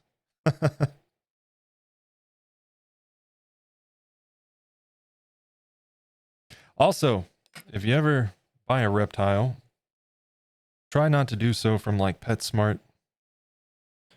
The places that they get their reptiles from are atrocious. I did not know this until after I had my own.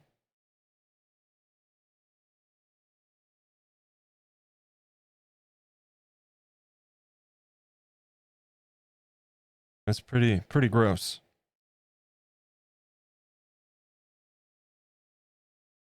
The same applies with ferrets.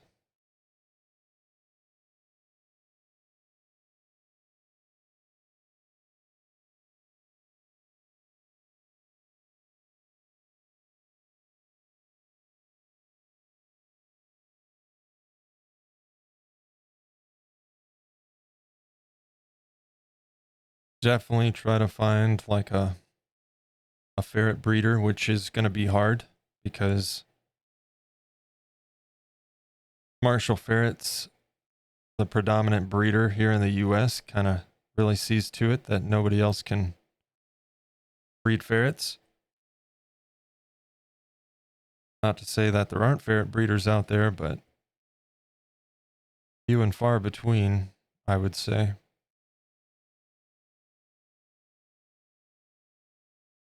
Because most of the time, when you buy a ferret from Marshall ferrets, they're fixed, so they can't be bred. They sterilize them. And Marshall Ferrets is not a good company.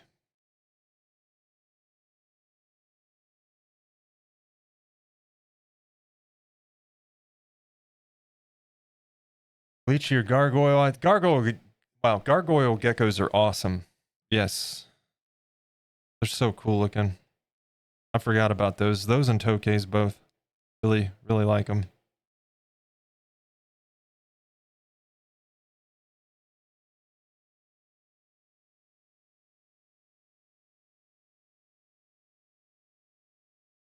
I think can have Pangea also. I think they have more insects occasionally. Yeah.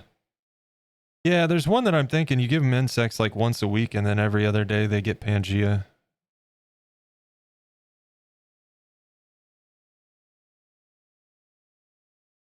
Other really important thing is to use the long tube UVB bulbs. Yep. Make sure you get that enclosure covered with UVB. Those little tiny things just don't cut it.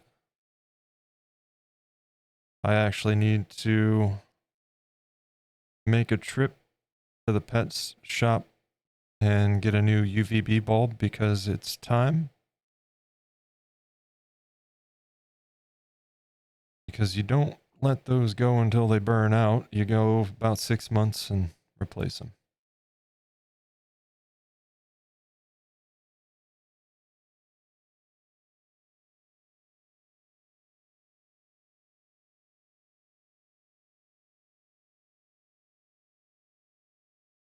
That's the only other real big expense when it comes to reptiles is the bulbs. And it's not too bad if you do it right. I'll like try to watch for sales because a lot of times the pet shops will sell the bulbs like buy one, get one 50% off or something. And I'll try to stock up.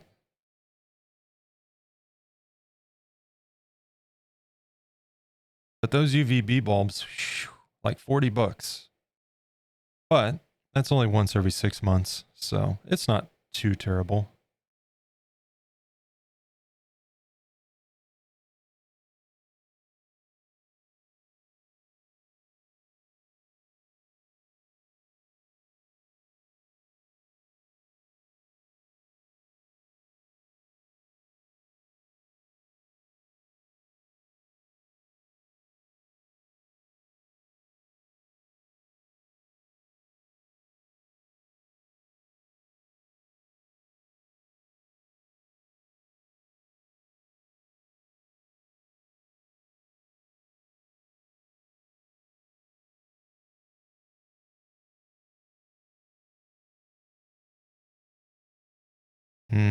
I had a couple of pieces bust there, so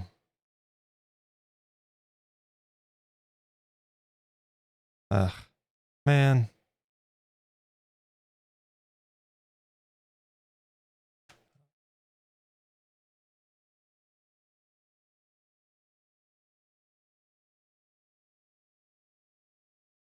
We're going to do a little bit of a repair job, I think.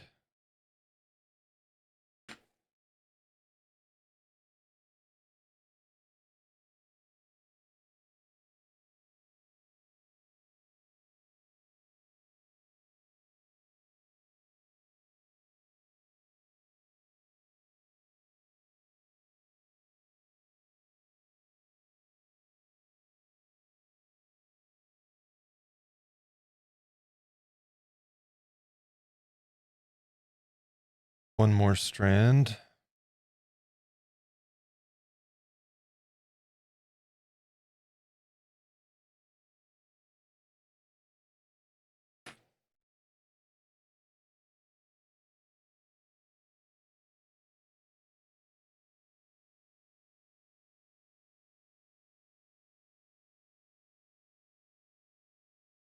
Yeah, as far as the roach colony to feed the bearded dragon, the hardest thing with that is keeping the stupid heating pad taped to the tote because I swear to God, all the tape just ends up falling off. And then the heating pad falls down.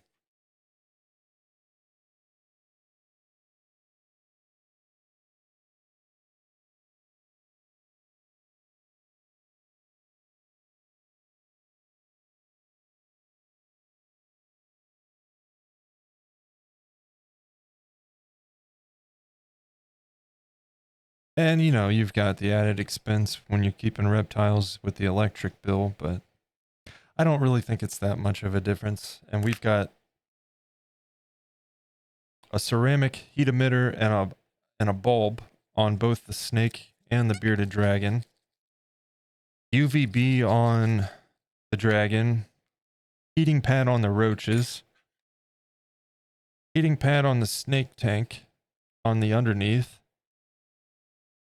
A timer that runs a fogger in the snake tank, and the UV light on the snake tank, and that's the gist of it. But I don't really see a noticeable difference in our electricity.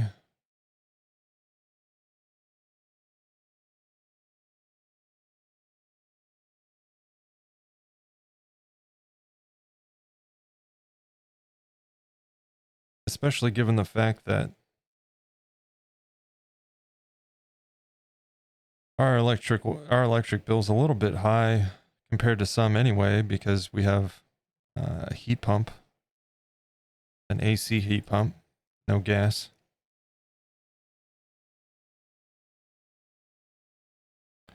But even in the wintertime, I think our highest bills was like A couple years ago, it was 280, and that's for everything. That's for heat.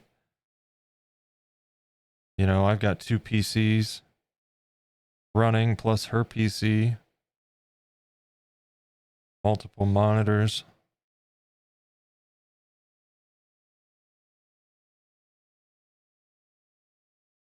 Oh, yeah, she had 2 snakes when she moved up here, but she sold one. Yep. She sold the one.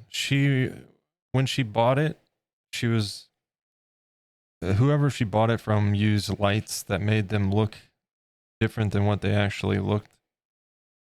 And she liked him, you know, but she was never like super keen on him because he wasn't what she thought he was. So she found a new home for him.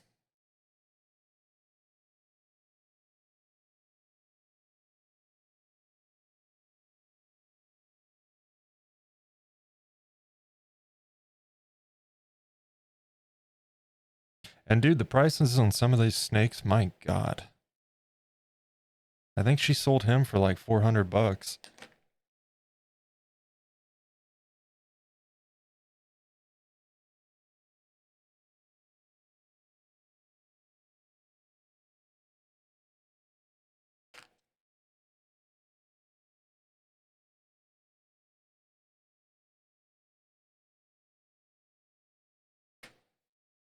And then some of the more rarer ones that they have at the pet shop, like 700-800 or more, you know.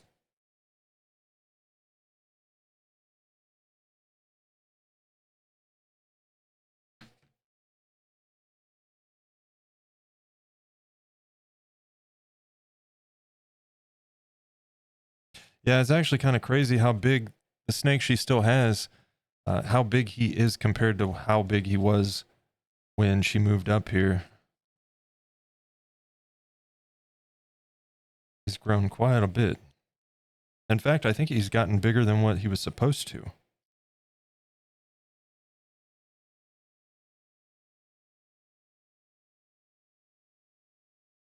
Oh, where do you keep them? Do they try and get out? No. Are we talking about the snake? Thankfully, no issue with him. I respect the snake from a distance, but I don't trust him because he's a snake. So I just admire him from afar, you know? He likes me. He always, if she has him out, he's always trying to come over to me, and I wish our couch was longer. Oh, the dubious. Um, I actually have them in my office closet. I have a French door kind of closet, and in my office here, and that's where actually I keep all my hobby supplies and everything. But on the floor, I've got a big tote,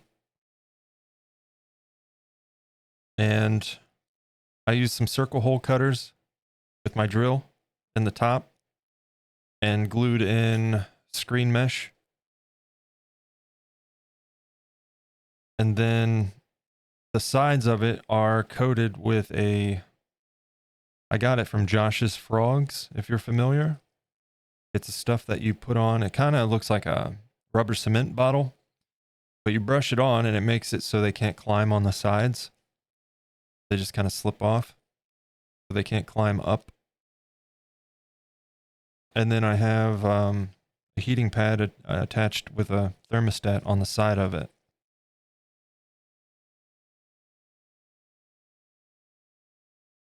I haven't tried keeping crickets is because I'm afraid they'll jump out. Oh yeah, crickets are little bastards. When I was ordering crickets to feed her when she was younger, I had a smaller tote that I kept them in. And I swear, I don't know how they did it, but they would always find a way to get out. I would find a cricket here and there once in a while.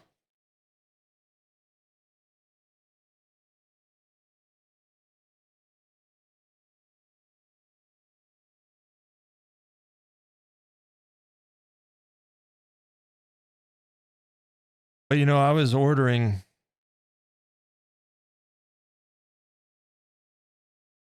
What was it? I want to say it was like 1,000 crickets at a time. So I didn't have to deal with it too much. Because especially in the wintertime, you know, it can't rely on the delivery people to actually read the boxes that say, you know, living things inside this, and don't leave in the cold, ring the doorbell, please, you know, basic stuff. Can't depend on them for that. So there's a couple times I'm home, they came and delivered something to my front door, didn't ring the doorbell or nothing, and they sat out there. So I was always stressing like that they weren't going to make it through the shipment with the temperatures and whatnot. That got old real quick. That's ultimately what motivated me to get the dubia roach colony going.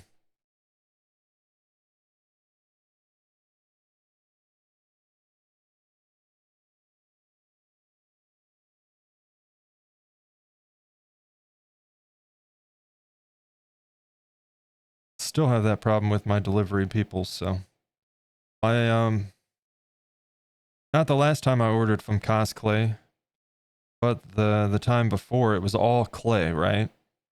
And of course this stuff is cured from heat. And on the box it says big bold letters, like there's no reason why anybody should not be able to notice this. You know, it says not to leave it in direct sunlight. Don't leave it in places where it's exposed to heat. Yeah, the delivery guy did not read any of that and put it like right out on my driveway by my garage, right in direct sunlight. Like, thanks, buddy. Appreciate it. Thankfully, I got it in time before it cooked all my clay.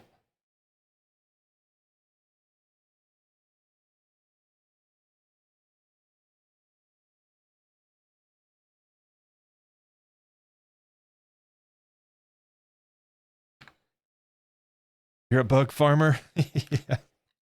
Never thought I'd be raising roaches, and here we are.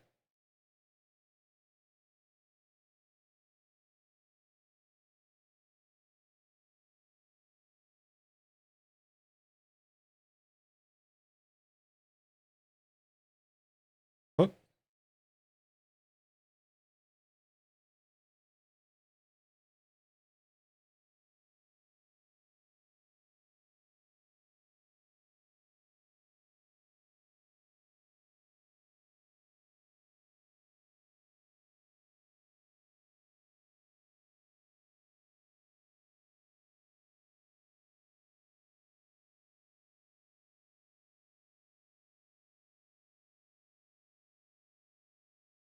And then Minchie actually has isopods.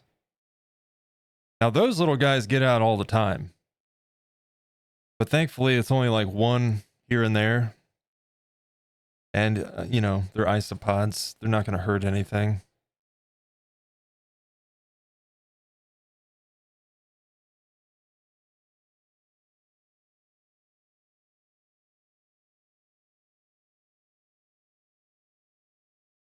I don't know how those things manage to get out as much as they do, though.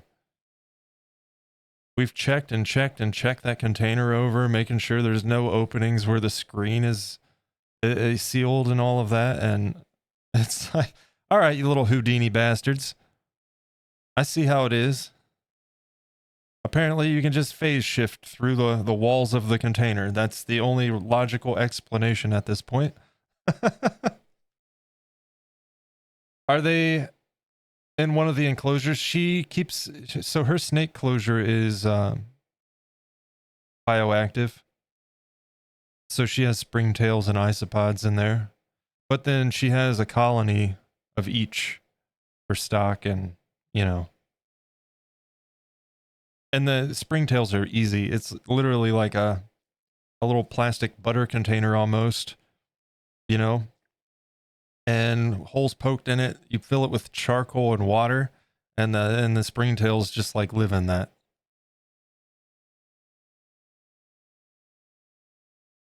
You open it up and throw in some yeast, I think it is, from time to time, and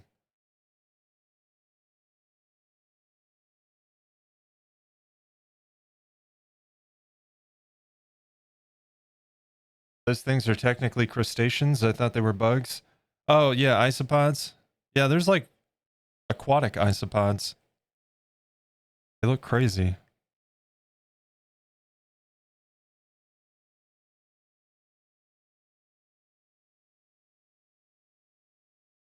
I never honestly knew there was so many types of isopods until she started looking into them and getting some. She's got pale blues, but there's like rubber duckies and zebras and all kinds of crazy.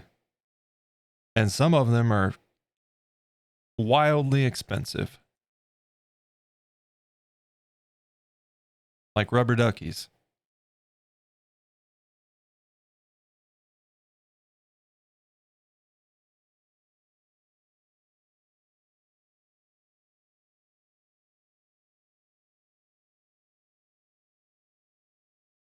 Around here, the last time we looked, the rubber duckies were running for like 100 a piece. And we're talking about little tiny bugs.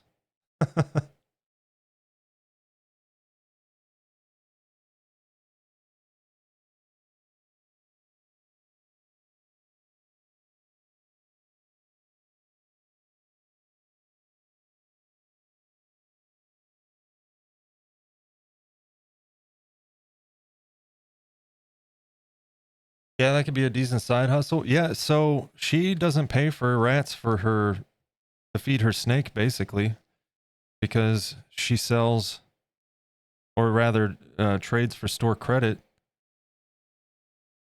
with the isopods. She gives them isopods at the pet shop. They give her, they've got her like logged with store credit in a book. And then when she needs a rat to feed the snake, which I hate, that it has to eat rats,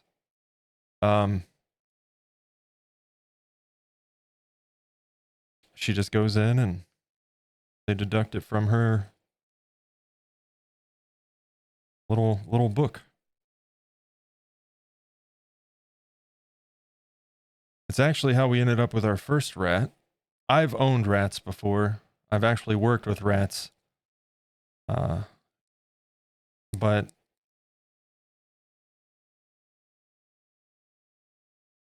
and she's bred rats for feeder rats, basically, in the past. But she brought home a rat one day to feed the snake. And it was a very young rat, and a very sweet rat, and very cute. And now, over 2 years later, she's over in the corner of the room in her enclosure. And her name is Hazel, and she is family, not food. And then we also have Pixie, which we got at a, it was like a reptile show. But she was not a feeder rat. She was actually a bred rat for keeping as a pet. Bioactive with my Cresty. He's a dirt eater. Oh no. Actually took him for an x-ray within the first month because he ate dirt. Paper towel it is. Yeah. Yeah, I gotta be careful with that. I even get nervous with my Beardy when she gets a little careless with her food because I have a natural substrate in there for her. And it works out well, but occasionally she'll get it kind of caked onto her food. But I just remind myself it's not an excessive amount and she's not doing it constantly. And also, I'm sure this happens in the wild.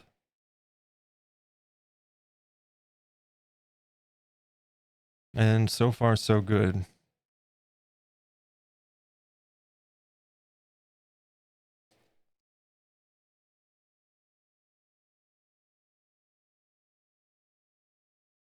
Found he had a calcium issue with the x-ray, a UVB calcium regimen. Okay. With the vet. Gotcha. Was it like starting to get metabolic bone disease or something? I started worrying about that with mine, but she's got actually like calcium reserves. She's getting plenty of calcium, I know that, and the UVB as well. Mine's just a statue. She doesn't move around a lot.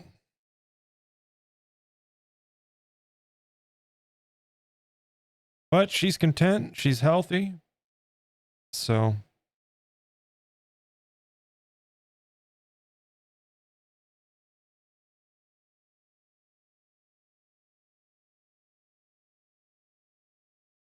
see the bone density on the x-ray, so the hip area was quite dense, but the toes could hardly see his bones. Yeah. We adopted him at 2 years old from a breeder. Yeah, it sounds like they didn't have him getting calcium or UVB or maybe both.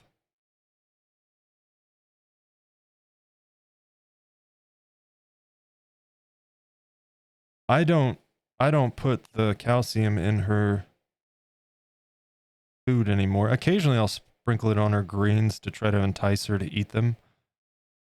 But with the roaches being gut loaded, she's definitely getting her calcium.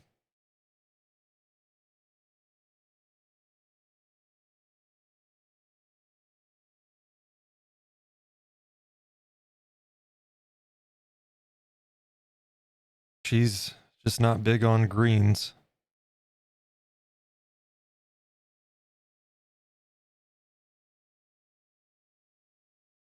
Goes nuts for the roaches, though.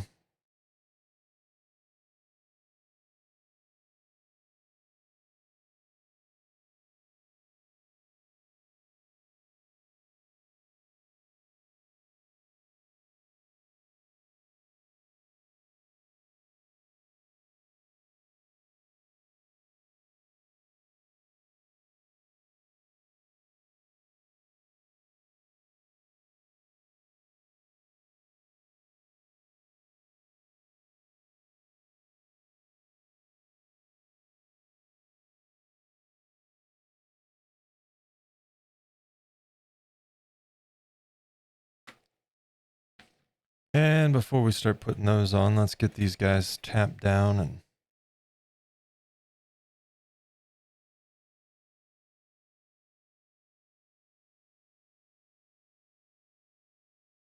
definitely want to do this first before you go in with the ISO brush, because the ISO is going to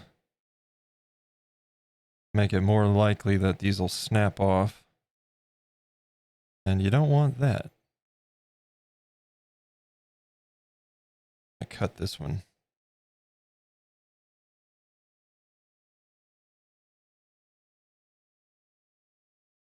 Same with the wraparound.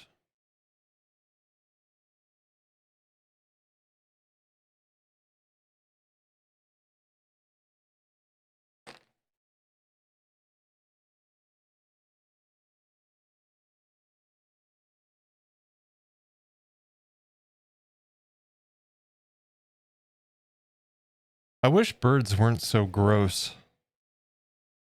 Because if it wasn't for that, I would love to have a bird.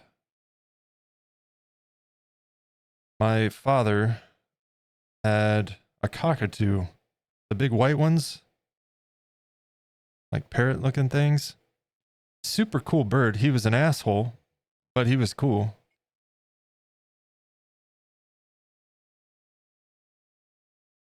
Most of the time.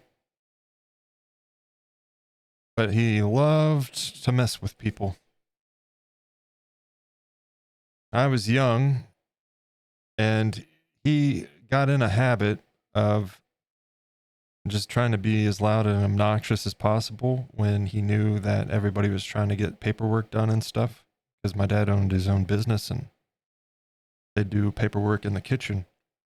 And the bird would lose his mind every time. So they ended up moving him into my room, because I was only there every other weekend. And this bird took great pleasure in waking me up every morning. You know, you cover their cage with a blanket at night, and I would wake up to him screeching, and I'd look over, and he's reaching out with one talon, pulling the blanket back and peeking out at me, just waiting to wake me up, you know? What a jerk.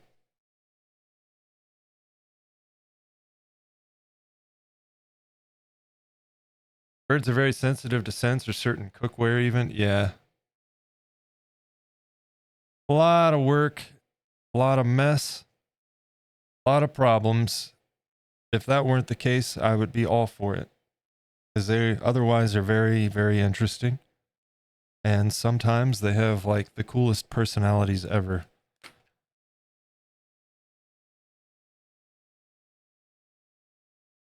And sometimes they're just assholes and they want to watch the world burn. But you know, you can't win them all, I suppose. Yes, yeah. It's like owning an irrational flying 3-year-old. Exactly. Yes. A lot of fun most of the time. Other times makes you want to pull your hair out.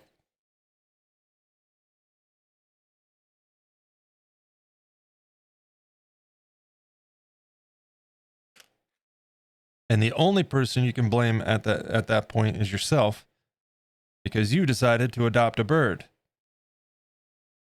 It's like ravens, man, fascinating as hell. Would absolutely love to have a pet raven, but I also know it would be the death of me. Because ravens take great pleasure in messing with people. There's a guy that's a raven keeper on YouTube. I don't know if he's still doing videos these days, but he was straight up like, I love this bird, but he is an asshole. And if you want to own a raven, you need to be prepared.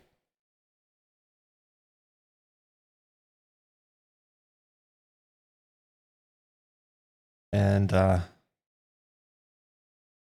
like having a clean house and knowing where my things are, so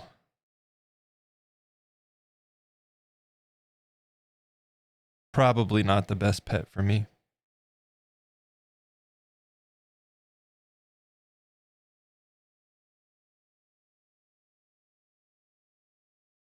Cockatoos are extreme though, very needy. Yeah. Yeah, other birds aren't as bad, but when you're talking about, like, I would want a bird, again, it's masochism. I'm interested in the birds for the very same reason they would drive me insane.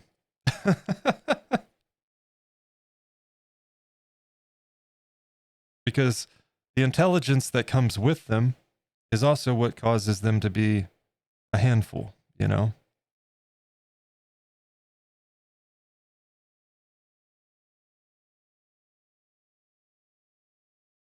And you can't rationalize with a bird, so.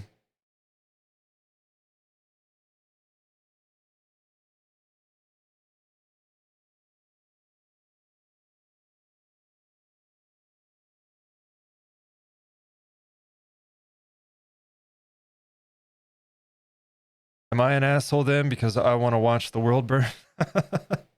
I mean, we are. We got a front row seat.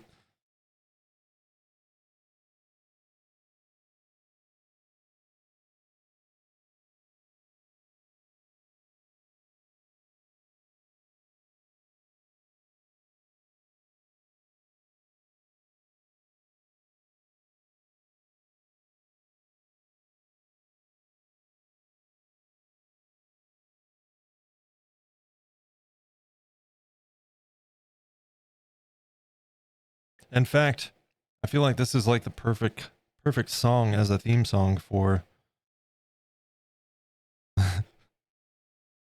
one of those birds.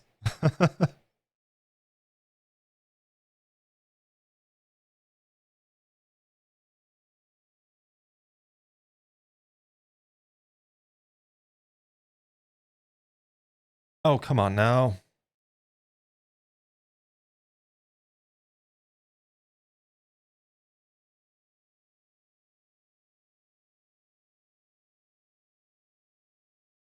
I'll make us popcorn. Guarantee there is a video of a cockatoo. Hey, yeah, yeah. I was just watching one yesterday. Somebody had one at like some kind of street festival of some kind. There's people dancing. And there's the cockatoo dancing. Just walking along. like he belongs there, dancing around.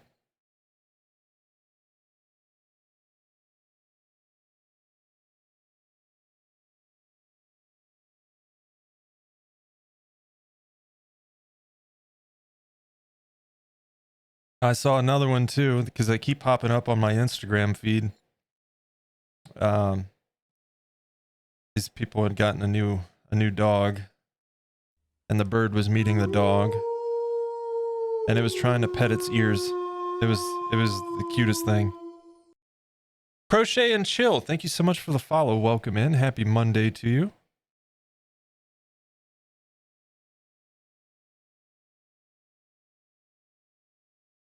May your Monday be a good one and no groundhogs in your garage.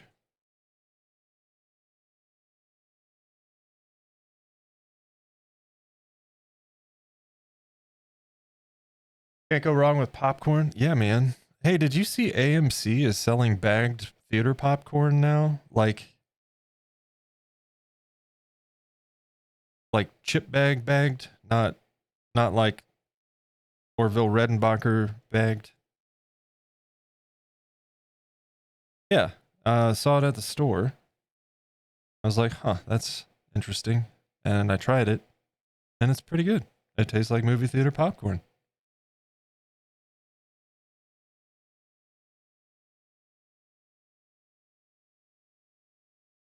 Yeah, yep. They got butter and extra butter, and you can like heat it up. Throw it in the microwave for like 20-30 seconds, it says.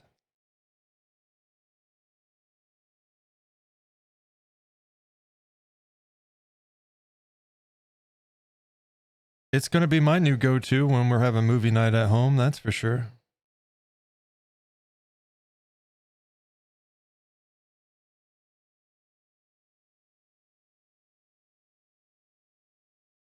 I got to say, it's pretty good thinking on whoever's idea at AMC it was to do so. I know Cinemark, you can go like buy popcorn to go now.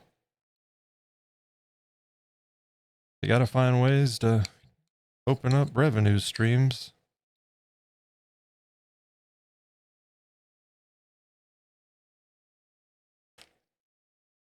So if you're not bringing people into the theater, why not bring your popcorn to their home? Oh, dude, me too. I love movie theater popcorn. I don't know what it is about it, but like I've always liked popcorn. Popcorn's okay. But, you know, I'm not going to the store seeking out some pop secret or anything. But when it comes to the movie theater, I have to get popcorn. I have to. It's one of the reasons why I go to the movie theater.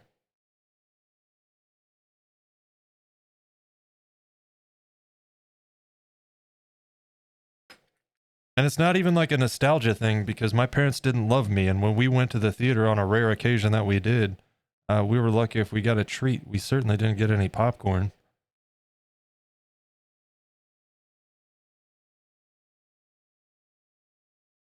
Maybe I'm just making up. I'm compensating for my childhood. Maybe that's it.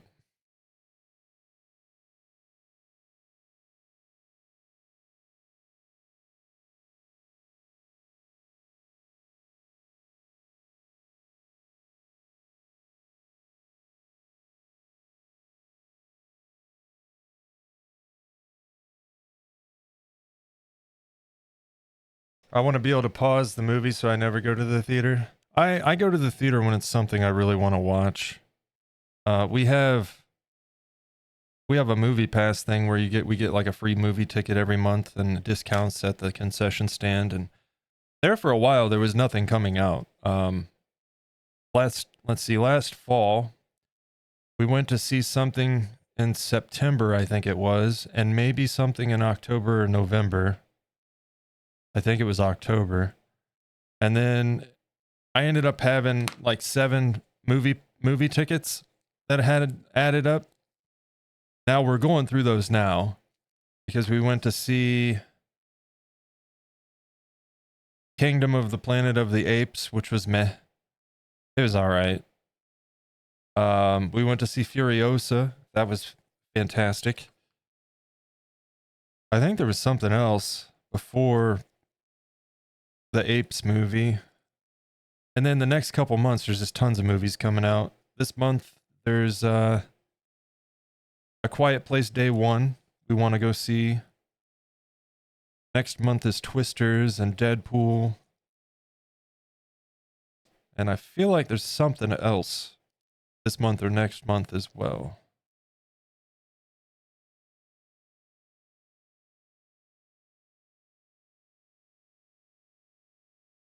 And then Beetlejuice in September. I think it's September. Good movies lately. There's been a couple that I think I missed in theaters that are supposed to be good. But like I said, Furiosa was definitely a good one. And Kingdom of the Planet of the Apes, it wasn't bad. It could have been like 30 minutes shorter and it would have been a much better movie because of it, I feel like. At least in my opinion, but it wasn't a bad movie. I just wouldn't put it up there with the last two, you know? A little bit too much human in my Apes movie.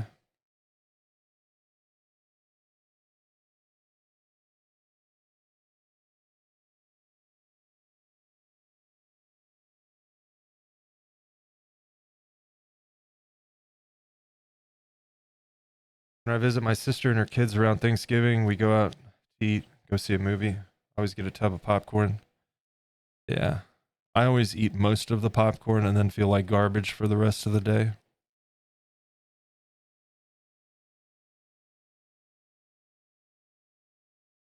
I just get a medium bag too, but Minchie only eats a little bit.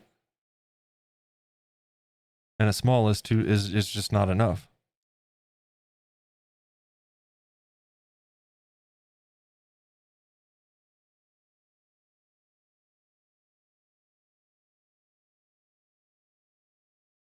But you know, I get it, like wanting to be able to pause and stuff. Always, you know, wanted to see Oppenheimer, but we did not watch that in theaters. We watched it at home. Hello. Hello. Hello. Hello. What's? Hey Jenny, how's it going?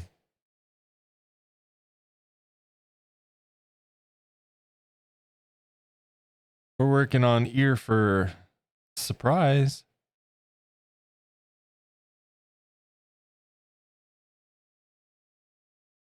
But I don't know if you've seen Discord, Jenny, but almost didn't have a stream today.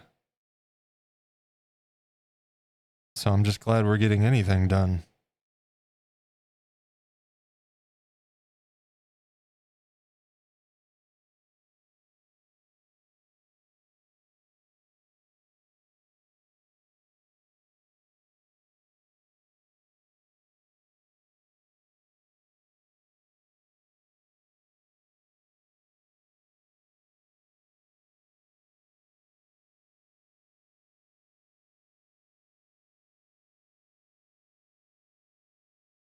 Nice ear fluff, thanks.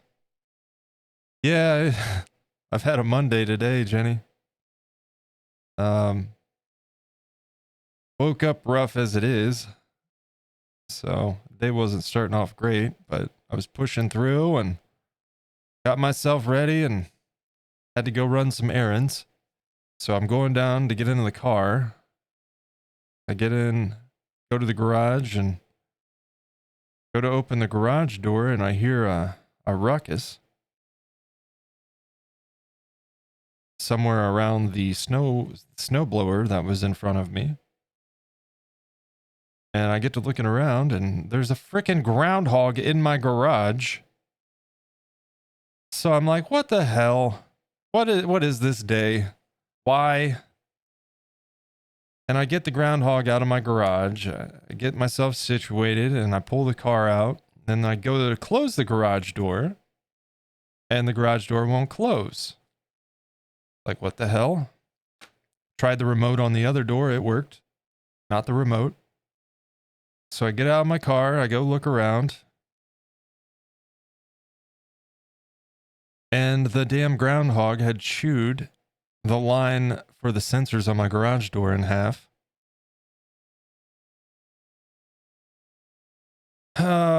So I was calling around to find somebody to come repair that today, and didn't think I was going to be able to stream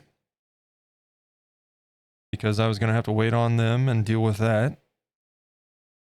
So went and ran my errands, was thinking about it while I was gone, came home, took a look, and I managed to find enough slack in the cable that I could splice the wires and fix it myself. So I did, which is the only way I'm able to stream today, because if I would have had to wait on those guys, I'd probably still be dealing with it.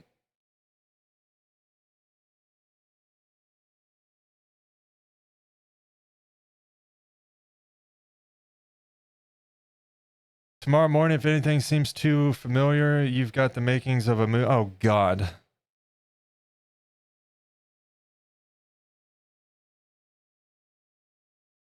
It already feels a bit too much like that sometimes. I don't need a groundhog that chews my garage door every day. Yeah, Liv, it must have gotten in over the weekend at some point when the door was open. My only guess, because we don't leave our garage door open. The only time that happens is if we're out there washing the car, one of the cars, or if I'm mowing. And it's a young groundhog, so probably kind of stupid also. And I'm wondering if it wasn't when I was mowing and I was mowing off to the side and startled him out of the ravine and he ran into the garage. I don't know. That's the only way that I can think of. Because there's not gaps. It's a concrete floor. He's had to have gotten in when the door was open.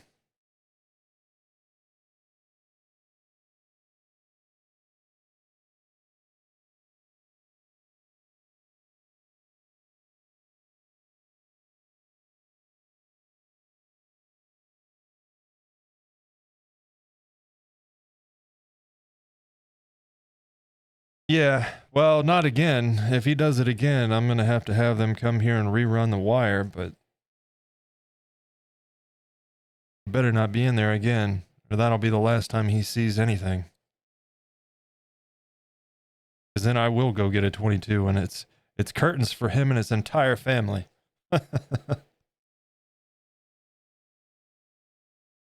Destructive little shits.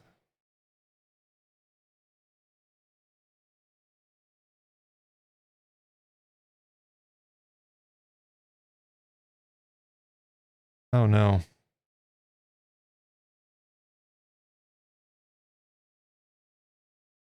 Problem.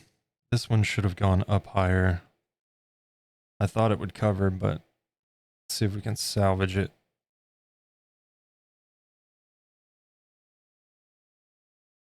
Perfect. Perfect. This song, yeah, this was me this morning.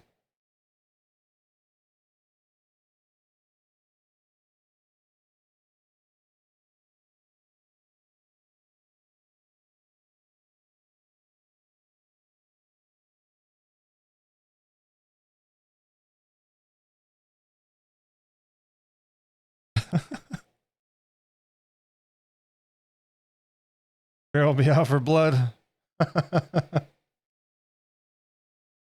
Yeah, I mean, like I said, I love animals, and it's almost embarrassing how much it affects me. Like I literally driving when I'm running errands or something, and pass something on the side of the road, and it's hard not to like tear up. It's kind of embarrassing and pathetic, but it's just, I hate to see the human impact on nature, man. I hate to see it. But I got no love for groundhogs.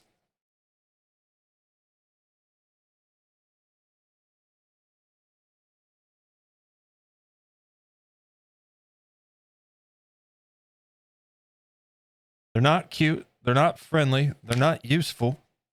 They're nothing but destructive.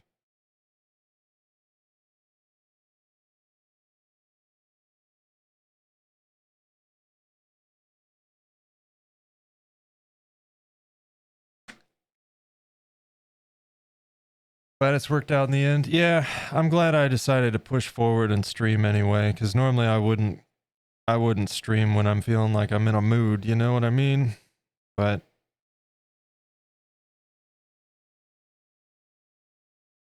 we've reserved it to mild and moderate bitching, mostly with humor involved. So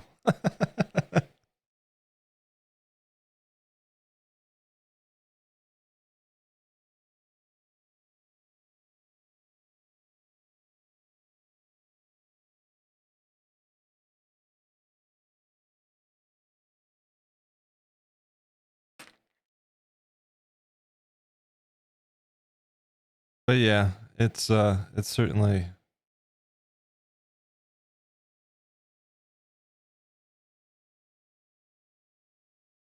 helped to kind of improve my day.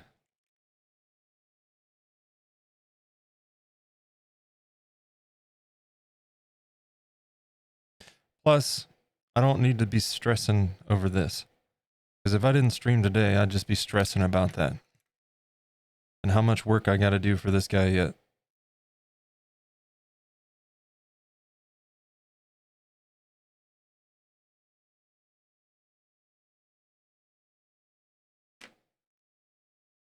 Gonna lurk. Finish the flooring off this morning. I have to get everything back in the room now. Oh boy. Well, at least you're at the final stretch, right?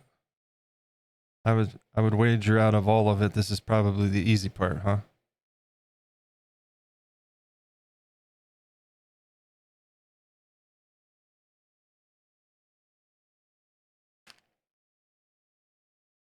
And maybe less spiders.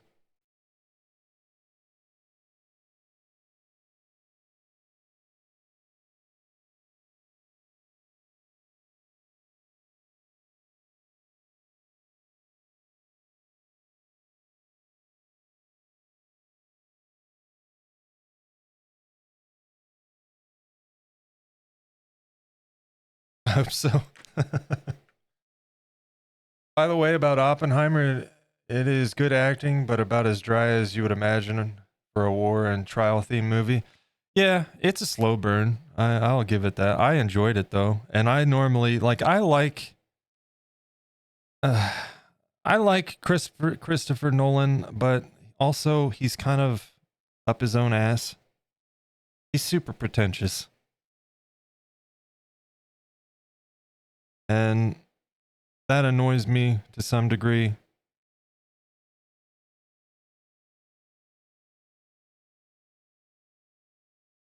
Like I'm totally fine with somebody knowing they're good at something and being confident in their ability, but yeah, I don't know, man. Like sometimes even in movies of his that I like, it's just like get over yourself. All right, can we just make a movie that we can all enjoy and not like give yourself a reach around in the process, my dude?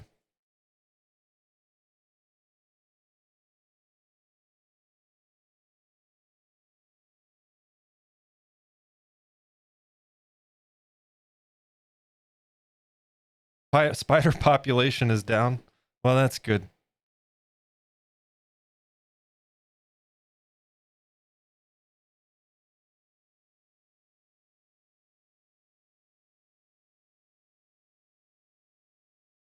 Like it kind of comes to mind the way he was handling the whole thing during quarantine when theaters were closed and stuff, and he wanted to release Tenet, which quite frankly I thought that movie was, I didn't even finish that movie, honestly.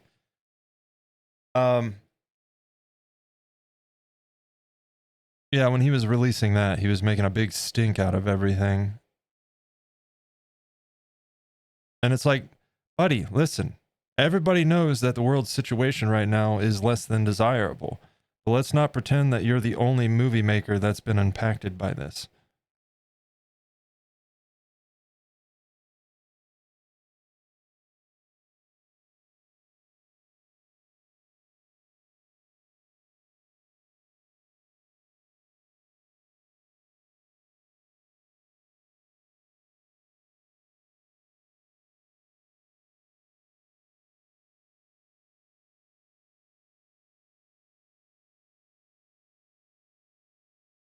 But like I said, he is a good filmmaker. I'm not saying that he's not. I just think that he's a little bit too aware of it sometimes.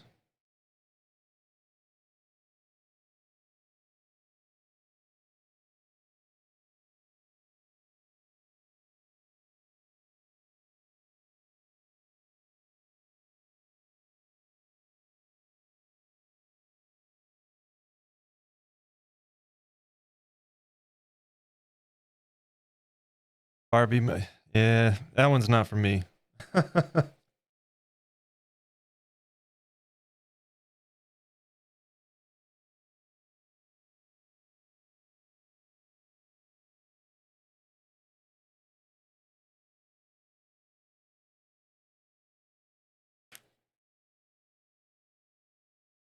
I like a lot of people in the cast, but I'll pass.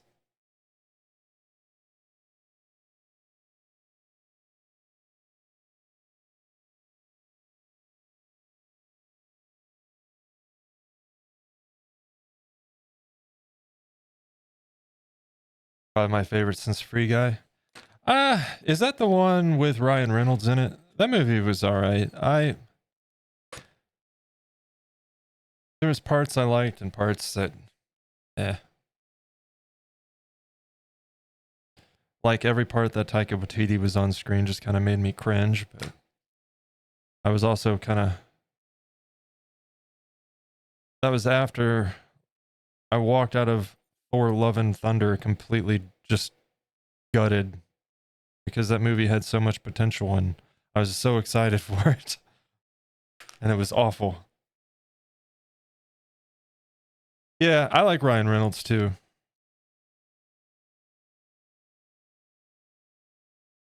I think the guy that he was involved in making Free Guy and he works on Stranger Things. Levy, that guy.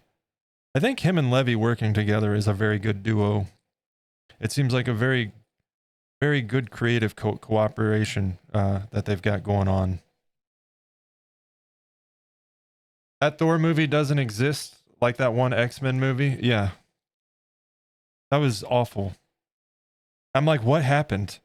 Because you can't say Taika Waititi because Ragnarok, and Ragnarok was great. And then I found out that Waititi did not write Ragnarok. He only directed it. And then everything made sense.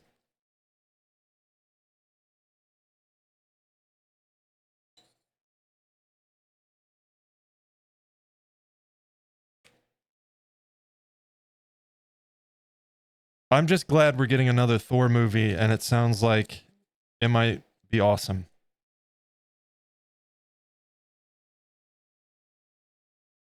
Because, man, it still chaps my ass when I think about it. It could have been so good. Like Gore, and he was underutilized and disappointing. Not anything to do with Christian Bale. He was great. He's just underutilized, and what they did with the character was silly.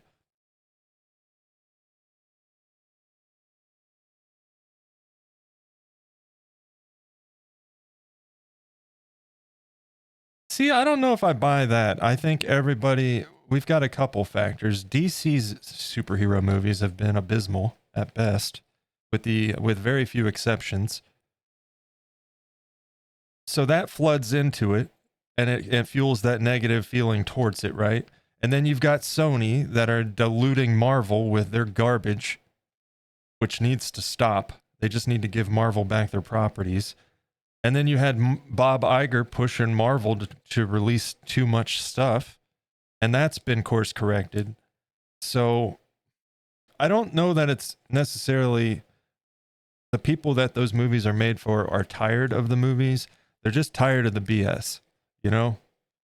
But I know that Kevin Feige has really been dialing things in. So they're really making some changes. Namely, like, hey, Bob, we can't be pushing out this much shit all the time. It's just not going to work. Because it really led to a quality control problem, you know? Um, I've enjoyed a lot of what's come out that some people didn't. I think some of it was brilliant. But I also grew up reading comics, and I know these characters, I know these stories. And while it's frustrating to see people running around with opinions when they don't know what they're talking about, I also can't expect general audiences to go in equipped with knowledge like somebody that's read comics knows. You know, anybody that's read comics knows where some of these slower Marvel movies are leading up to. But if you don't know, why is there any reason to be excited? You know, and I get that.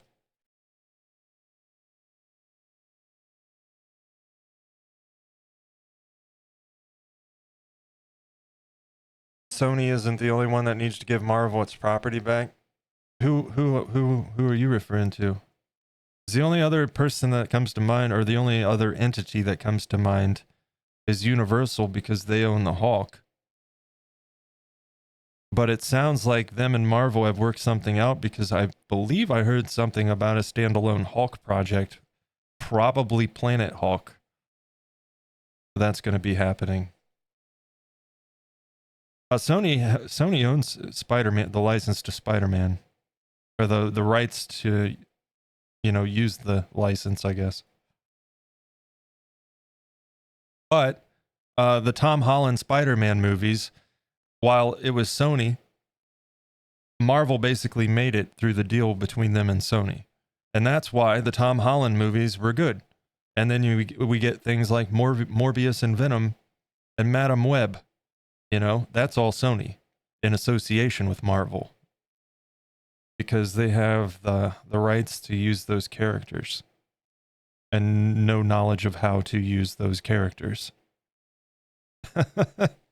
as plainly depicted time and time and time again. The one exception being the animated Spider-Verse movies. Those have been really good. But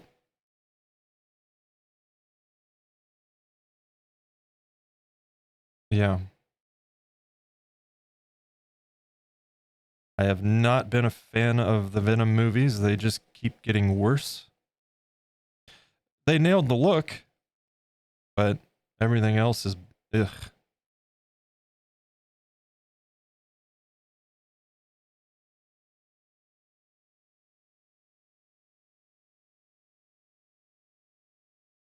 So, yeah, I think that this year being a slower superhero movie kind of year, I think it's going to do some good for sure. And then hopefully, you know, Kevin Feige and Marvel and them are able to dial in the quality control, and we've got a lot of big things coming that could potentially be great. Another problem is, how do you live up to Endgame? You know what I'm saying?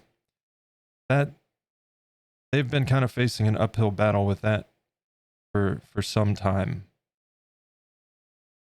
And it's not their fault. It's irrational to expect everything to be Endgame, but general audiences can sometimes be irrational. So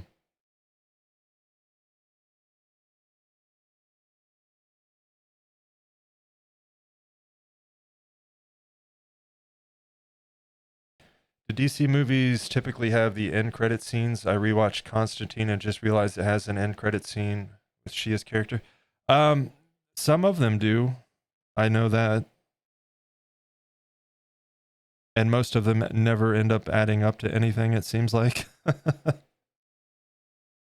I really hope James Gunn can turn things around at DC. I do not envy him having to work under somebody like Zaslav, because that has to be the most, oh no. That has to be one of the most frustrating things ever, to be a creative and work under somebody like him. But I don't know. I hope he can turn things around there. I like James Gunn. I'm a fan of his work. I'm a fan of him as a person, as far as what I know. And I'm a fan of what he did with Marvel. I'm still not that excited about their lineup, though.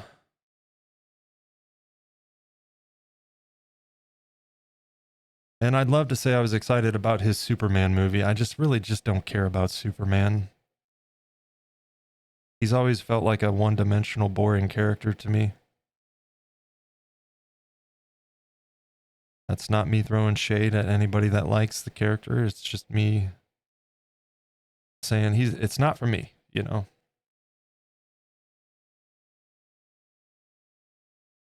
Maybe his take on Superman will change my mind, because I was never really big into Iron Man until Robert Downey Jr. played Iron Man in the movies, and I was like, oh my, this character is awesome.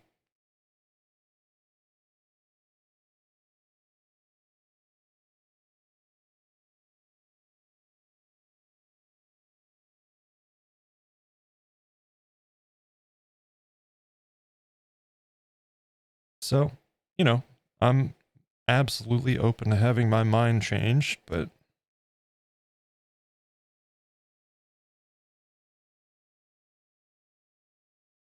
just not much reason to feel excited right now.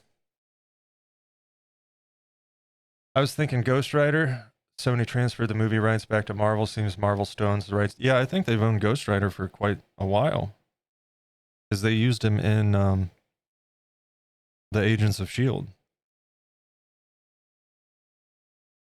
But like most every Spider-Man universe character, Sony has the rights to.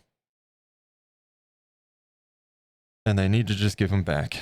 Because if it's not clear to them yet that they have no idea what they're doing, then I don't know how to paint that picture any clearer, you know?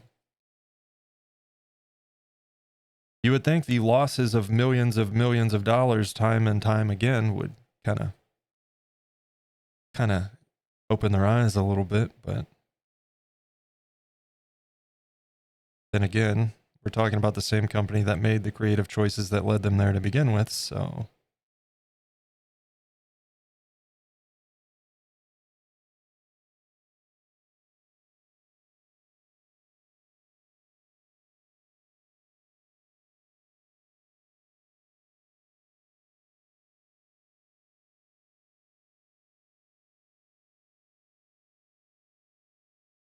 sorry about all the comic book talk. We ended up in one of my rabbit hole wheelhouses, I guess, of discussion.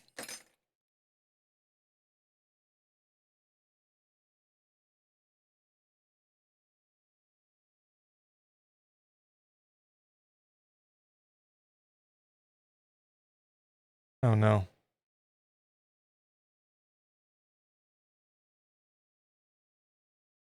Oh well. I don't need.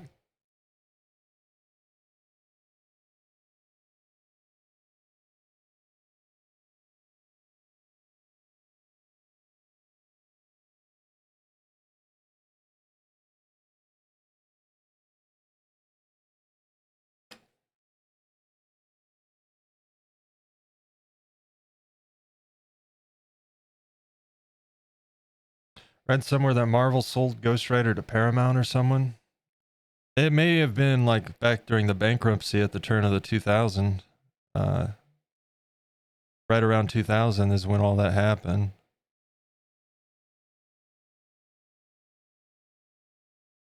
99, somewhere in that ballpark.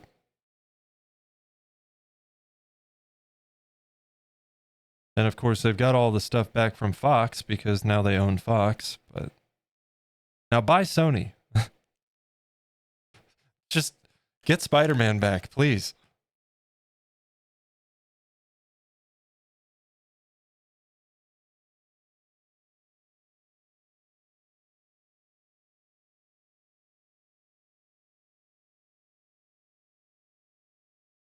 I guess at the very least, at least they've got that deal for, you know, Marvel gets to use Spider-Man and gets to make good Spider-Man movies in spite of the contract. I guess there's that. But also, we still have to suffer through that unreleased Craven movie that hasn't come out yet. Could be an amazing movie. Probably not, though, because Sony made it. And based on the trailers, it's going to be as ridiculous as Morbius. So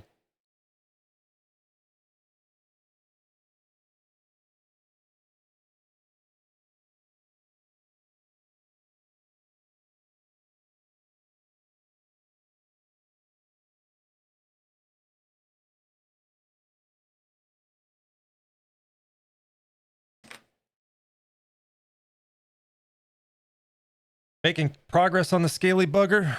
Any more marker casualties, Rose? Yeah, the pictures I saw yesterday. He looks awesome.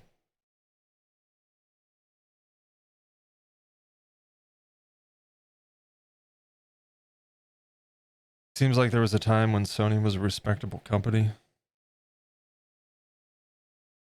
I used to like Sony. I used to play on my PlayStation, you know, that was my console of choice, and I started seeing some of the decisions they were making, and some of the things that were going on, and I just wasn't a fan of what I saw. And I was honestly, for the longest time, very perplexed of why so many people seem to give them so much credit.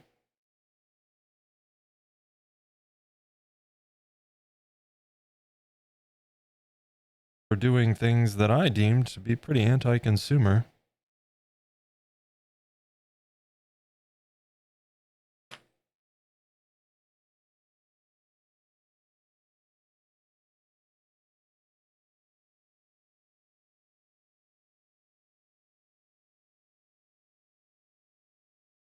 If I had a couple $1 trillion, I'd just buy Sony and fix it.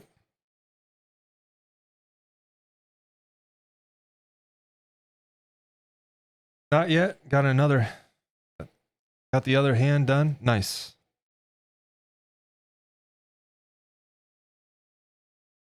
I want to be working on this guy's face tomorrow, so we're definitely going to get this ear done today.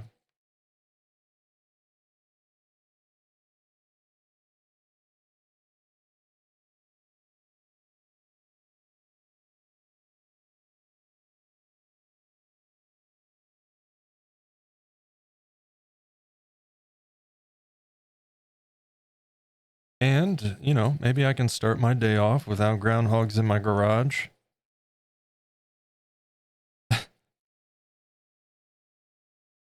We can get the stream started tomorrow at a respectable time. I did start on time today. I just normally start early on Mondays. I started before I was scheduled, so I guess I can't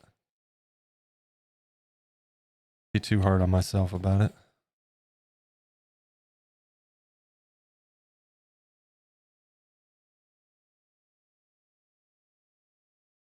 Now, if this happened tomorrow, I would be screwed because I'm scheduled to start at 11 Eastern. And I definitely wouldn't have made that time.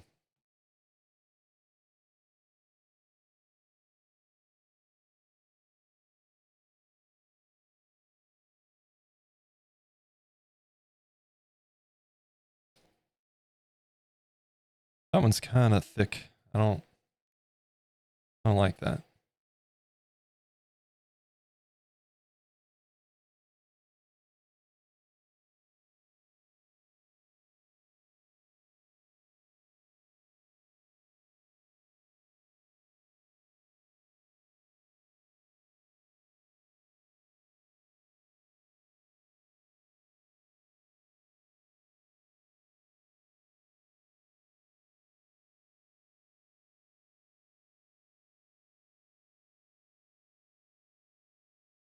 All right.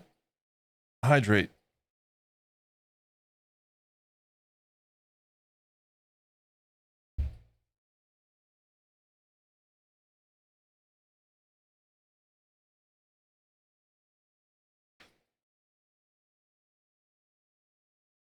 But yeah, thank you guys for hanging out with me today. Maybe a tad bit more somber, I suppose, than most days, but I think we've done all right. Getting through a Monday and keeping spirits up.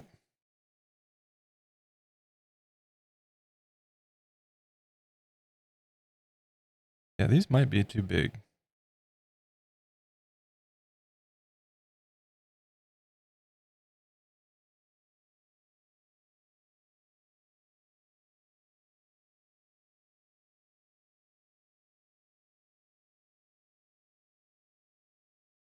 But we've had some good conversation, and it's certainly appreciated and been enjoyable.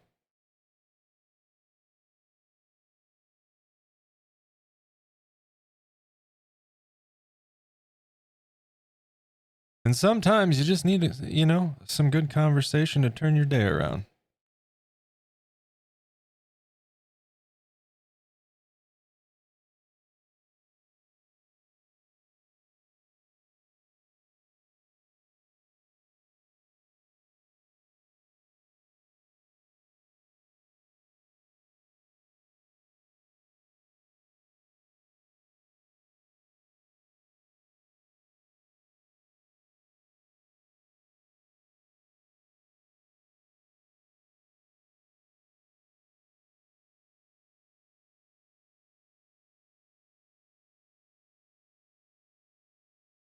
I am going to have to stand and stretch, though. It's,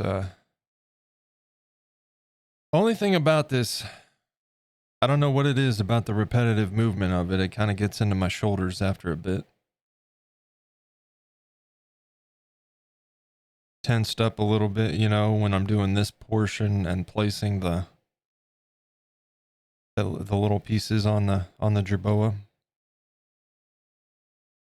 That's probably something to do with it, I suppose.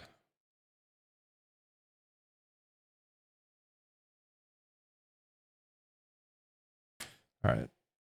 Stand and stretch break.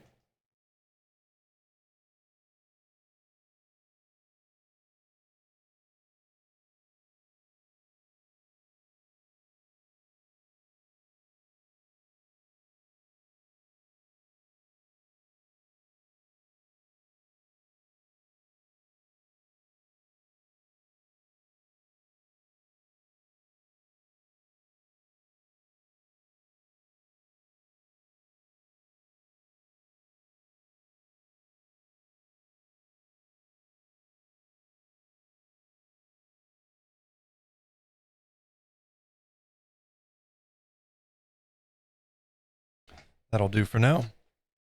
Also, real quick, there's some links in the chat for y'all. If you're not familiar, there is a link in the chat to the main YouTube channel, Feral Moon Designs. And on that channel, you can find, well, time lapses and showcase videos for my past work. And all future projects, including this guy and the project we finished right before him, will get a showcase video.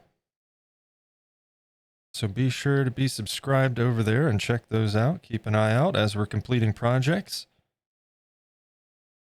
And then there's the alternate YouTube channel, which is just FeralMoonTV. And that's where I export all the VODs from stream. And each project gets its own playlist, so you can watch start to finish. And you can also find a link to all of those right on the main Feral Moon Designs YouTube channel page. I believe down towards the bottom, right above the shorts.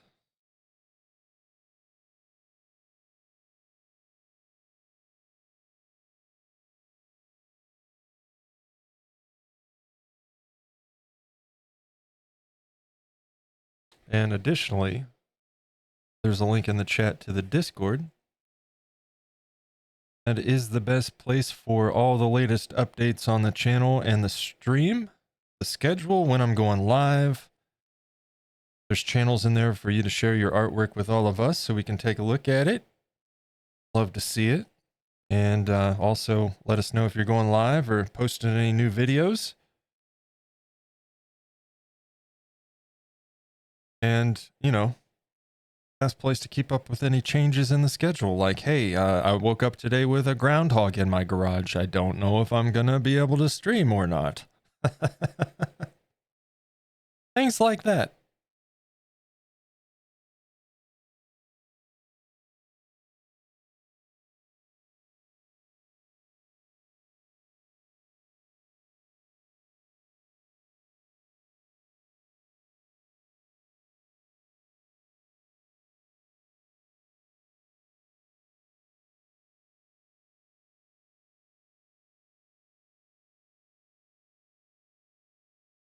I am curious why my dog just walked out of here like somebody was here.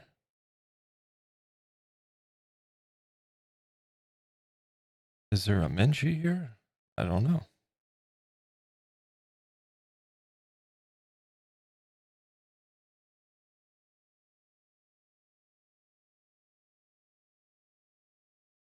I kind of love this song.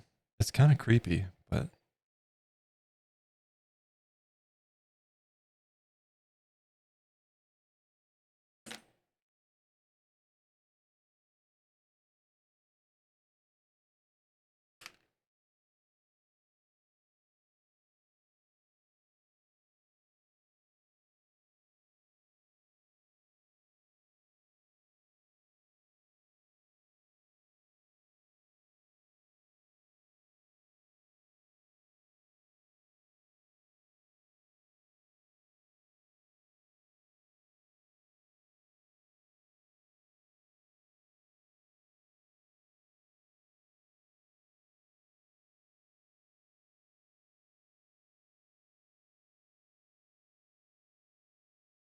I don't want to mess with that. It's going to mess it up.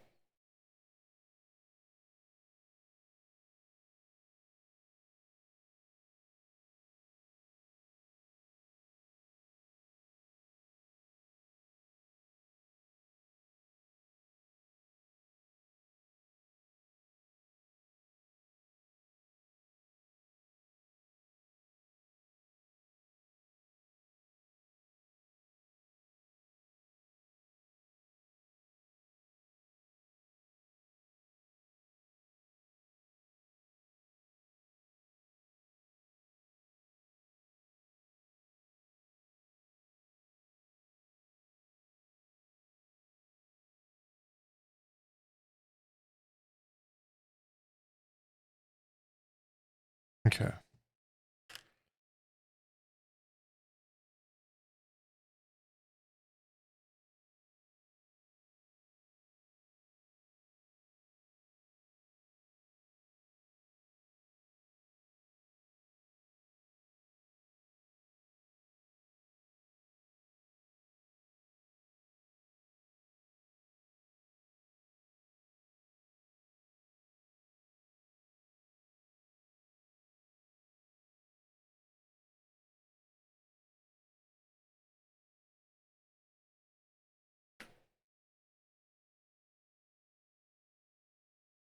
Thought I heard something. Huh? I thought it might be another damn groundhog, maybe.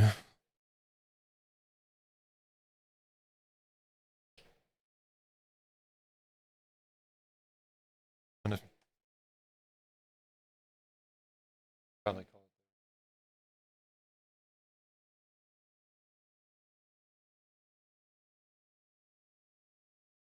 it. Okay.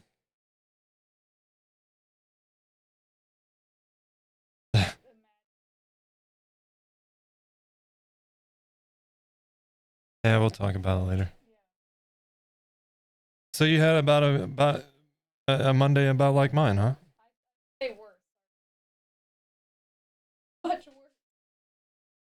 Yeah, at least I can shoot the groundhog.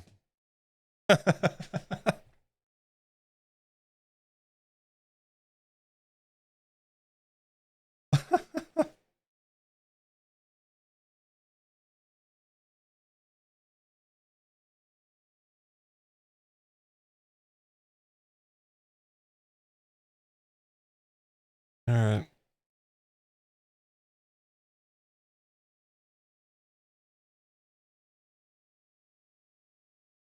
Amenchi has arrived, chat. Was not talking to myself, I promise. That only happens sometimes.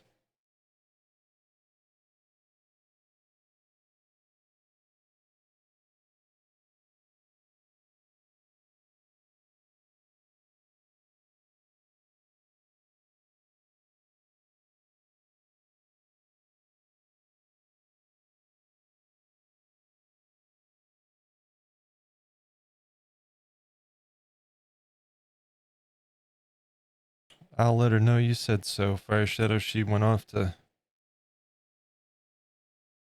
get a shower and all of that after she got home from the gym.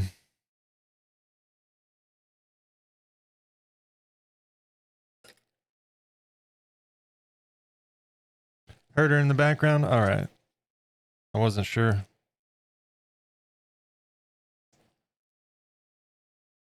Hence why I clarified I was not talking to myself. In case there's any question. Hi, Shadow and Rose said hi.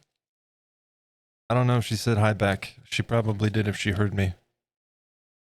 I have headphones on, so I can't hear.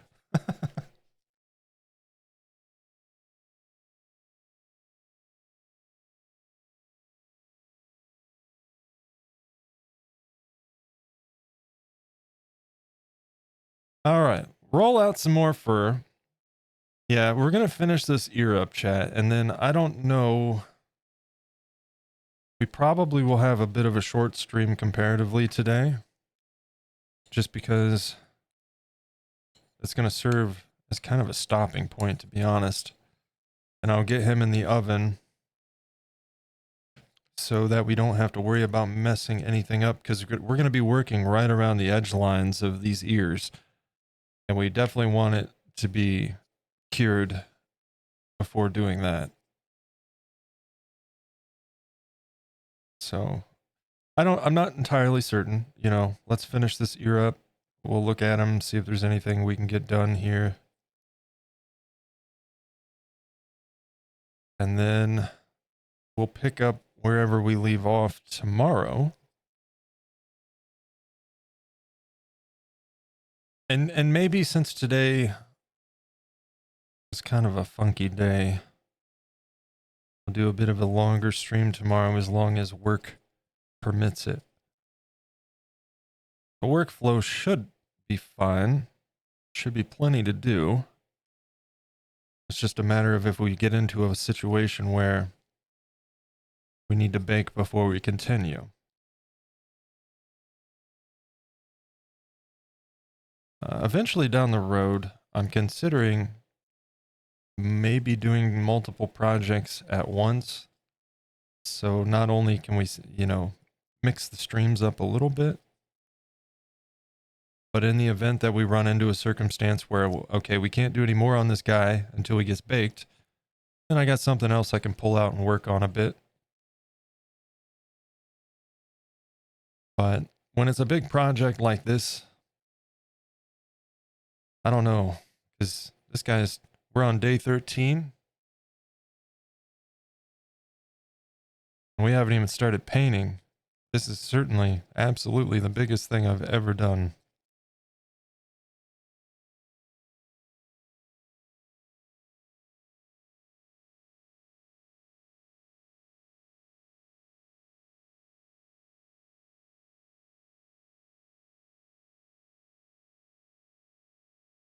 And while I am enjoying taking my time on this process and the sculpt in general, that's something I mentioned in the past that I wanted to work on instead of trying to get things done as quick as possible to get YouTube videos out. I just want to enjoy the process and do the best work I can do. I also don't want to be working on this guy in July, I would like to get him wrapped up this month.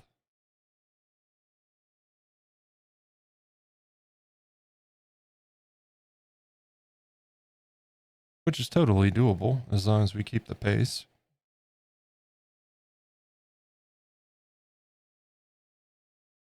Which is why I was stressing about not being able to stream today, and when I thought that I was not going to be able to.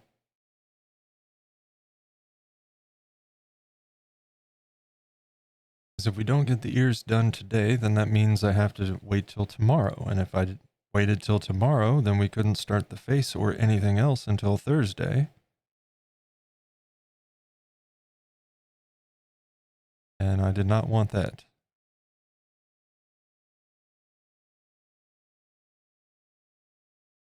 Hey, Atomic Gift Shop, what's up, man? How we doing?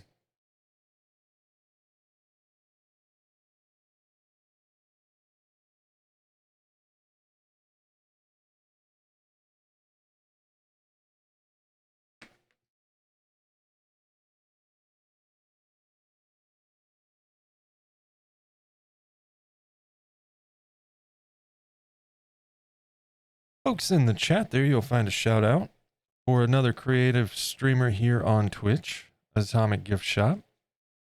Play some games from time to time too. But yeah, definitely check him out. Show some love. Appreciate you being here, man. How's your Monday going? Thought I'd see what's happening on Twitch on my lunch break. Thanks for the shout out. Hey, no worries. No worries. Yep, just working on the Jerboa. Thankful that I am getting the opportunity to do so today because I thought my Monday was going to prevent me from doing that. So glad to be making some progress.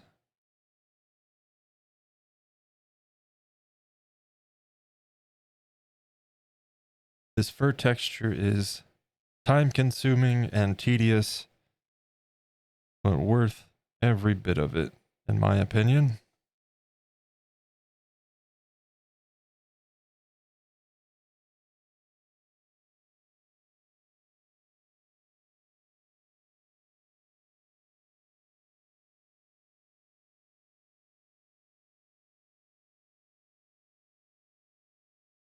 Certain areas move along a little bit faster than others. This one's not too bad. Definitely not quite as slow moving as the arms, but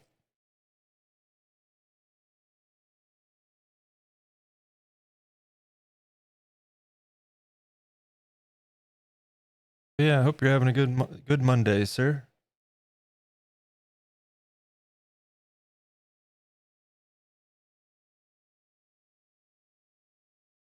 Oh no.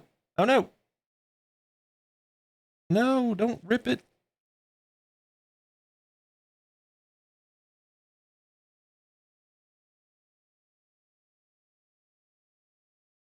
Okay, is that too much? No, we'll swoop that upwards.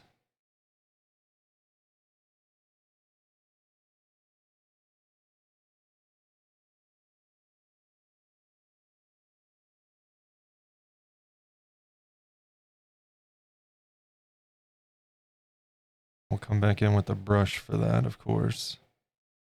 The ISO will help set these in place. But like I said, you always want to bend these up first. Learned from plenty of mistakes here and doing the opposite. Because if you go in with the ISO brush and try to bend these forward, it makes them too soft and they break.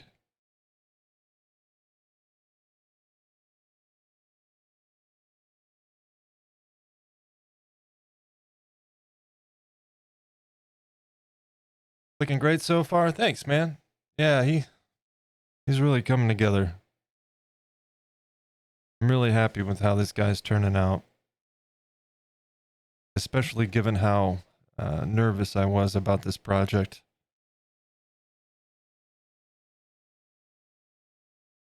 And he's kind of inspired me to add some new things to my upcoming project idea list that I used to be otherwise far too intimidated to even consider.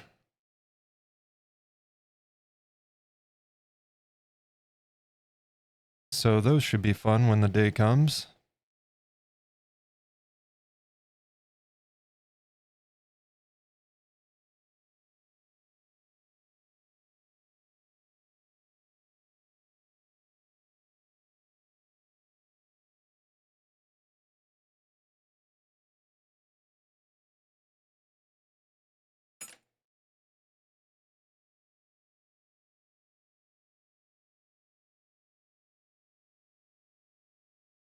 Safe to assume you're baking this periodically? Yeah.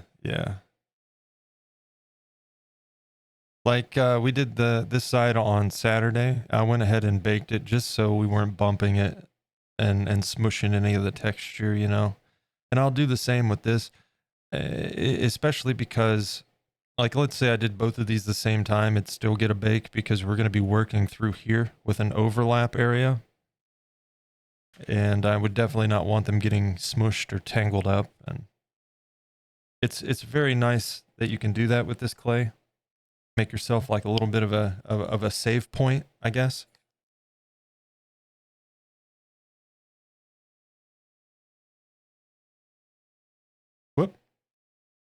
Oh, that one's butchered.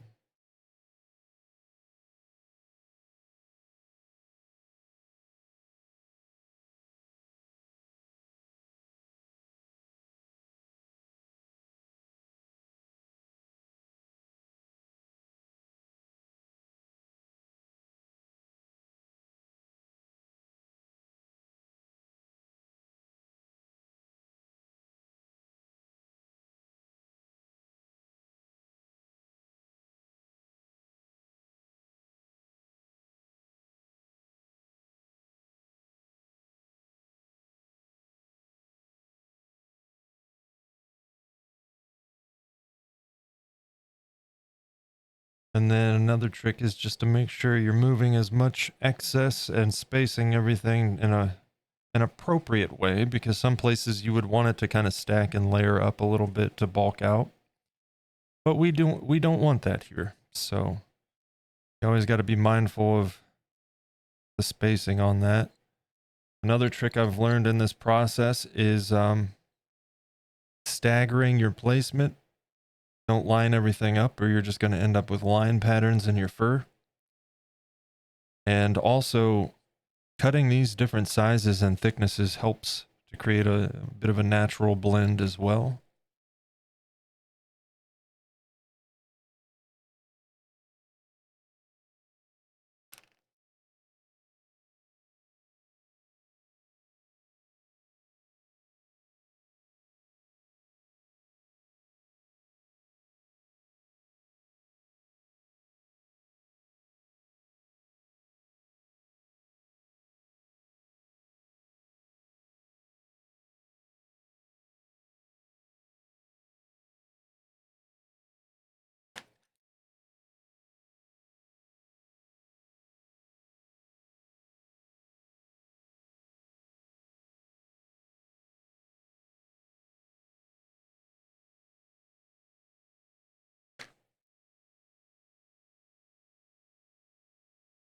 Yeah, see, once you do that, you can go in with the ISO brush. You don't have to worry about it breaking these off as much at that point.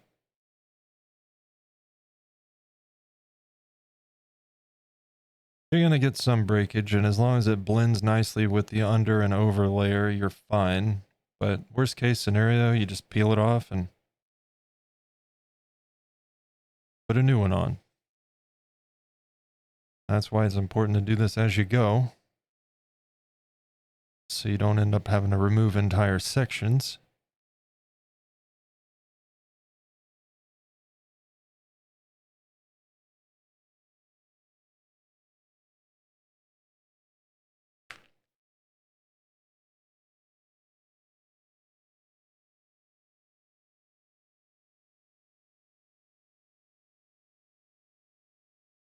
Coming at this from an awkward angle, though, we're going to have to...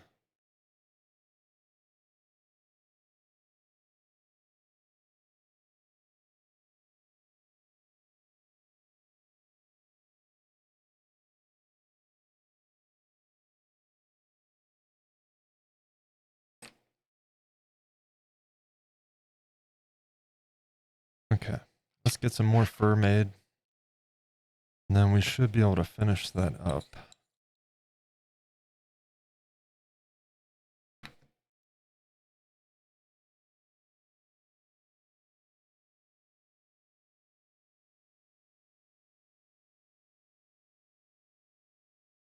Can I help you, Vivian?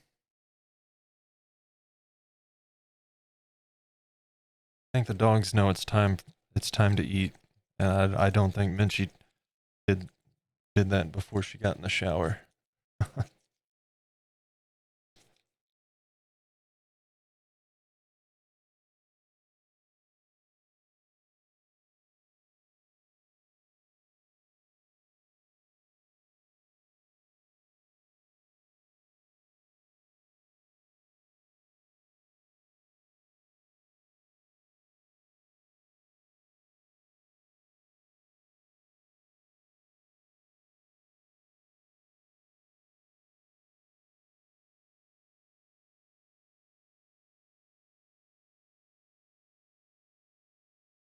It's kind of funny. The clay feels a little bit less sticky No, I'm going to say it feels a lot less sticky today. And that's because it's like only 60 degrees here today, which is a stark contrast to how it has been. So I've got the windows open, the fan in the window.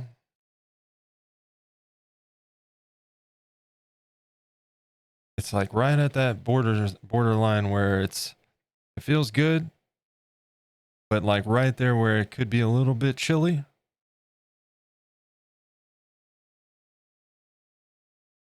So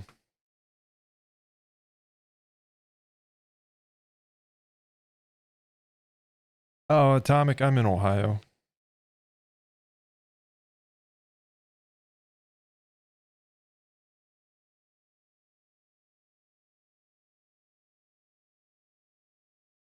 Yeah, it's been like over the weekend we had some 80s, high 70s, and that's been kind of the ballpark it has been for a good while now.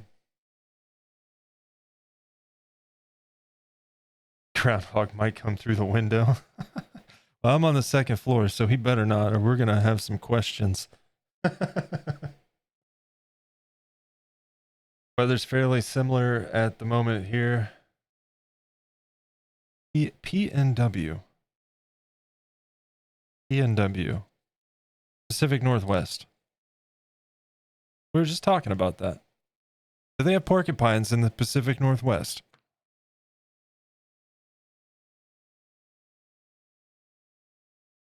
Because I feel like we do have porcupines here in the U.S. And I, for some reason, am under the impression that they're found around Washington State, Oregon area. But I could be entirely wrong. I don't know.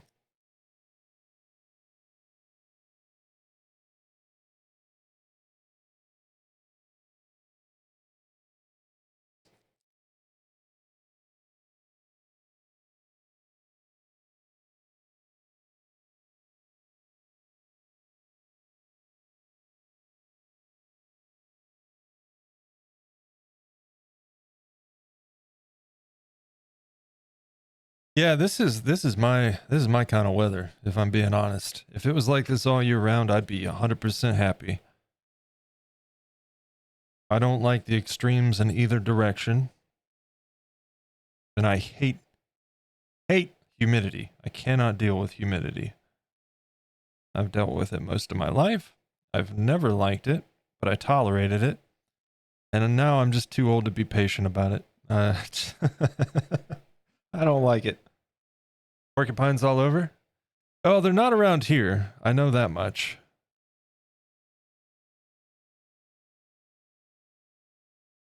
Not in the wild, anyway. I mean, you can have domesticated ones, but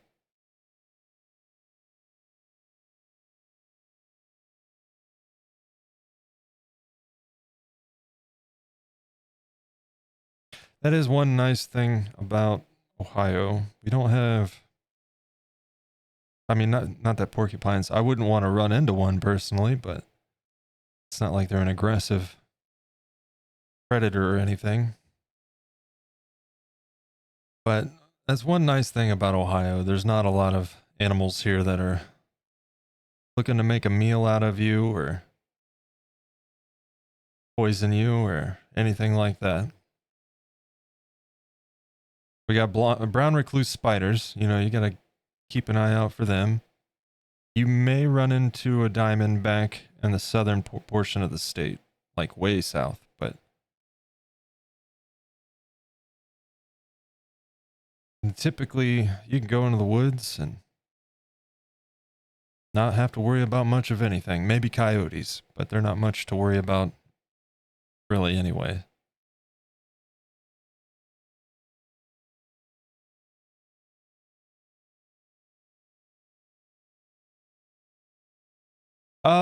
They've spotted some brown bears, or not brown bears, black bears, down in the southwest region around where the Appalachian Mountains are, you know. But that's, and I think Once in a while, they'll see them up around the northern areas, like the border of Michigan. But it's typically nothing that you even have to think about, you know? I've never seen a bear in my life, not in the wild.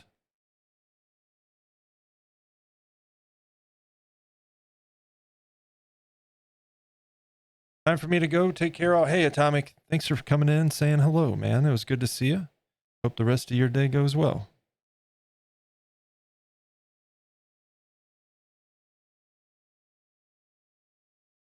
I also have the impression that we have them, but I remember where. Yeah.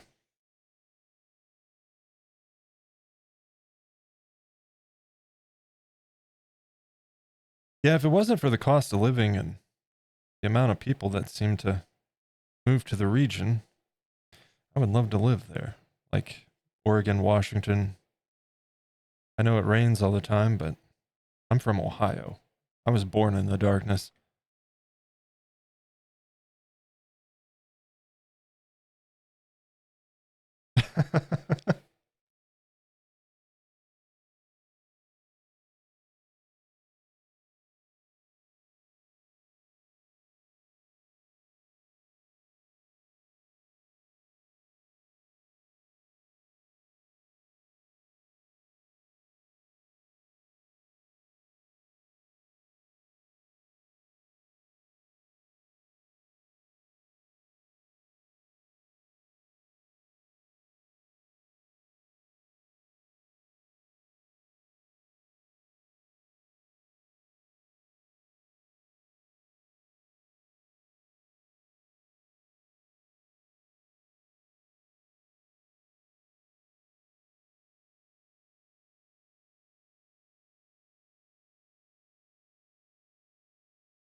Yeah, we do. We do live. In fact, just over the weekend, I started seeing them quite a bit.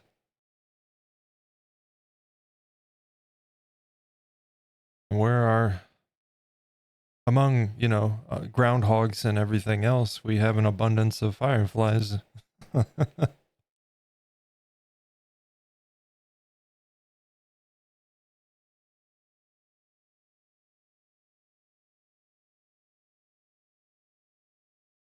I always loved them growing up. You know, it's you start seeing those, you know, it's time for summer. Plus, we got the pond out back. We get the crickets and the frogs.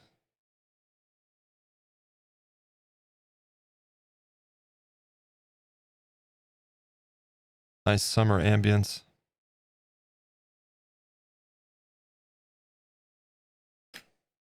And then my neighbors that think they're G.I. Joe every weekend with their AR-15s. Feels like summer.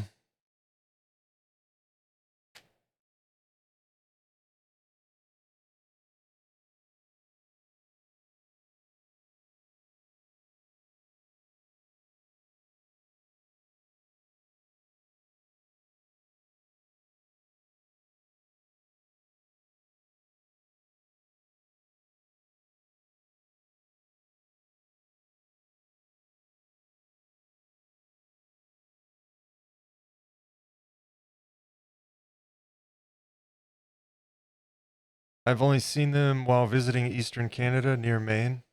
They're so neat. it just kind of adds that, like, something magical about it, you know?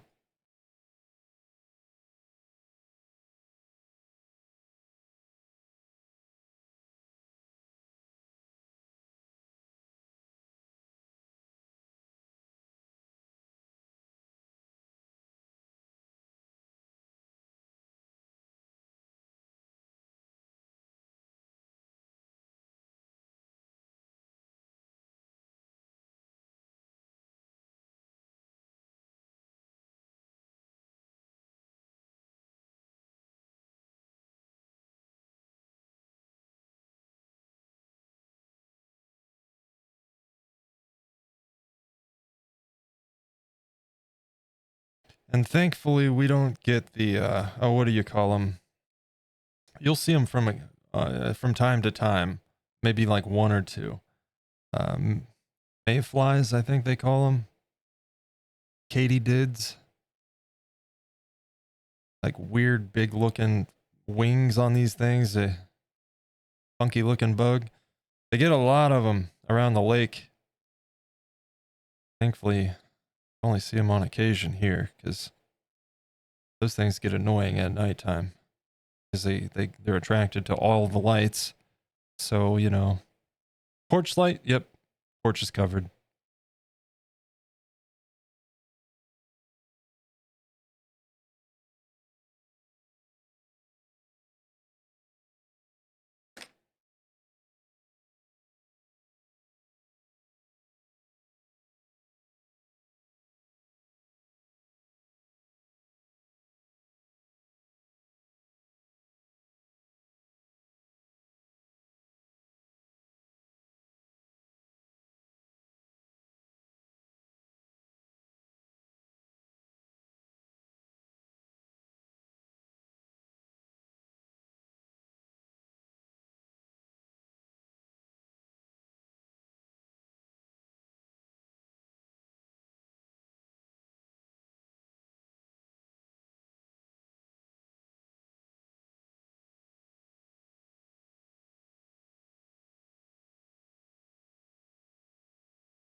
All right, now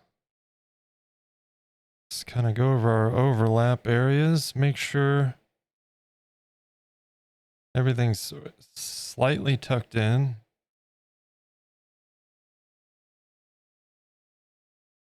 And kind of curved upward as it comes around. Oh my God. I'm loving this thing.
Just kind of looking over everything and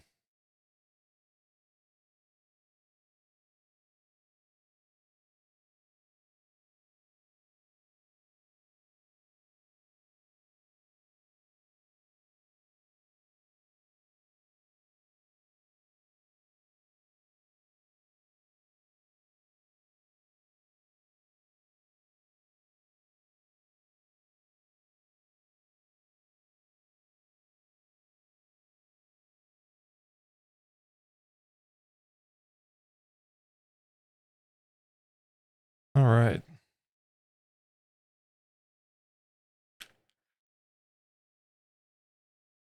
So, game plan.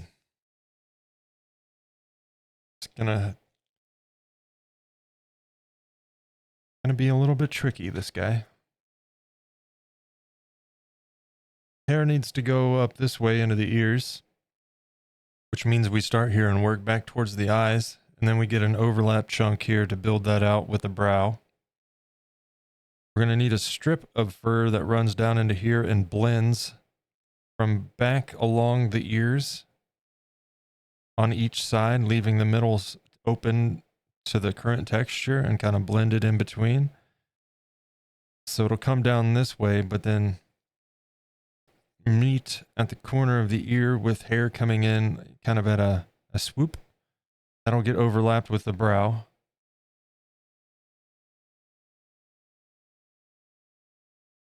The hair is going to come up the neckline as we work our way back. We'll come up with a strip that meets with hair coming down. And we'll get an overlap going there and then bring hair back this way, starting this side and working back this way. And bulk that out to where we get the little pointiness that we're looking for at the cheeks. That'll also get a bit of a texture overlap underneath the eye. We'll pack in a little bit of clay and blend it with a carved texture. Both eyes, of course. As the hair is coming down, we got to start. Yeah, so the hair that's going to run between the ears will start here. He's turning his head. So here we'll come up at an angle, the center, and split at the ears. And then work our way up this way, and then up from this way. And then we'll have the overlap. Oh shit, we should do the back before that, because that way the fur on the head can overlap the back hair. And to do that, we'd start at the base and work our way up. At the very least, I think we can manage to at least get back coverage and leave the sides and here open. We'll have to figure it out. I really don't want to have to be in a rush to do the legs, because I don't want to do the feet until we're putting them on the base.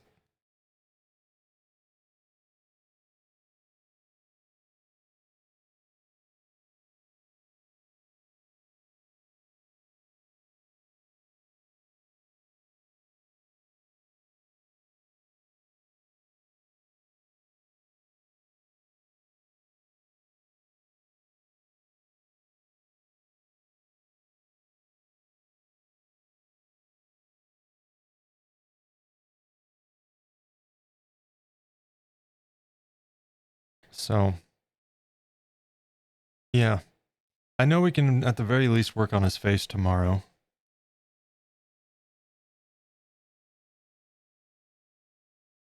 We'll figure it out. I'll be thinking about it in the meantime, coming up with a plan.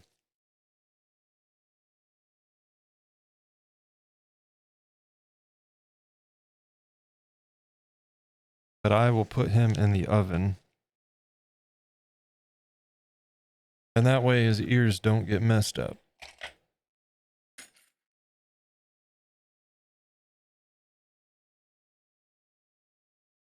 But I think it's a little bit early, not too super early for ending, because we're scheduled till 5. It's 4:20.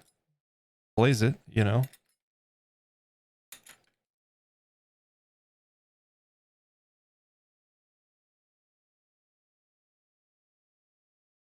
So not too terrible of a early ending or anything like that.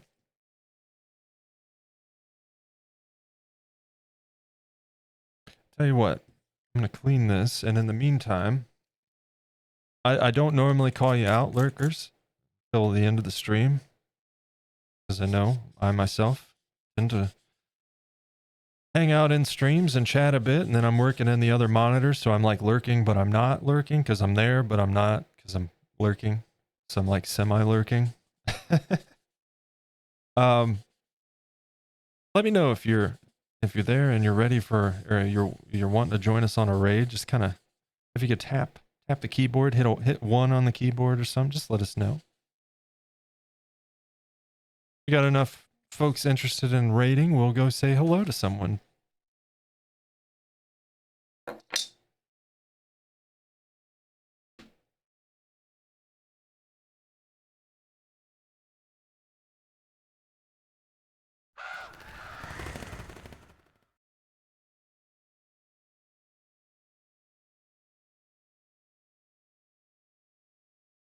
Get these gloves off. Ad starts in. We're going to snooze. Snooze. Let's see who's on.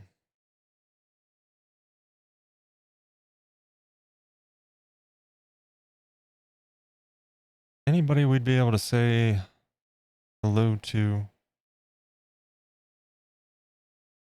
Fire Shadow said he'd want to raid.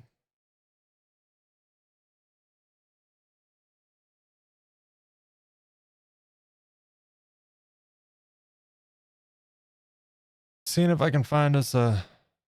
You know what? Let me see. I know he was live before I started streaming. I don't know.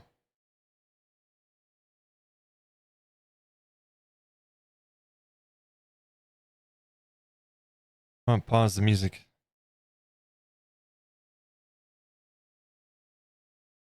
Unmute. He's ending. He's ending.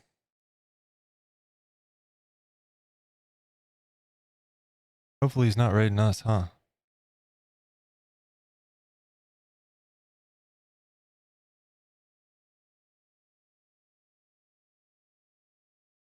I'll put the music back on.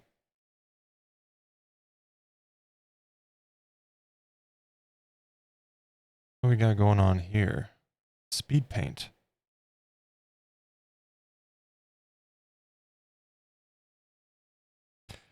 Hi, Minchie. Do you want to go say hi to Play in the Mud?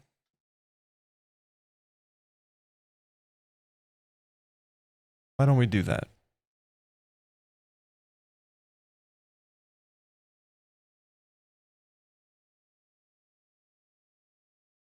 Well, ignore that. That's a tad premature, and that's because I just fat fingered this thing. What I was gonna do is post a link to the YouTube channel once more. If you haven't checked it out, that is the main YouTube channel. You can find all my previous work there through time lapses and showcase videos, and all future projects that we complete on stream will be getting a showcase on the channel. So be sure to subscribe and check those out. You can catch the latest project, the showcase for our creepy grumpy candle. He's up there already, so go check those out. And you can find a link to the Discord as well. Best place for all the latest updates on the stream. So you can find out, is Feral Moon going to be on time today, or did he have a groundhog in his garage? Stuff like that. And share your artwork with us. And let us know when you're going live and all that good stuff. So, yeah. We're going to... Did I not just snooze this ad? I can snooze it one more time. Now we got to handle business and get out of here. All right. Raid calls. If you're not subbed to the channel, you can use that one. If you are subbed to the channel, there's one for you. And let me get that copied. So I've got it, and then we'll get the raid queued up. You as well, Fire Shadow. Rose, you as well. Liv, everyone, Jazzy, any lurkers out there? Guys, thank you so much. I appreciate it. I know today was a little bit of an oddball day. I didn't know if I was going to be able to stream. Didn't start early like I normally do on Mondays, and we're ending a touch early today, but we'll be back at it tomorrow. Plenty to do after I get this ear baked, and we'll see how long we can go tomorrow. Should be a decent amount of work to sustain it through at least the full stream. I am going to pop over to the ends. the end screen here. We'll get the raid queued up. We're going to go say hello to Playing in the Mud. She's throwing some pots. Play in the Mud. There she is. Get that queued up. And guys, thank you so much. All the new follows today and off stream. Crochet and Chill, Sister of the Hook, Moonshine Bespoke Works. Thank you all for those follows. Thank each and every one of you that hung out with me today. I hope you enjoyed, and I hope you have better luck and don't get groundhogs in your garage. Lurkers, thank you guys for hanging out with us today. Your support is appreciated. And once again, we'll be back at it tomorrow starting at 11 a.m. Eastern Time. I hope to see you guys there. Until then, take care. Have a great night. Join us on this raid. Come say hello to Play in the Mud. I will see you guys over there.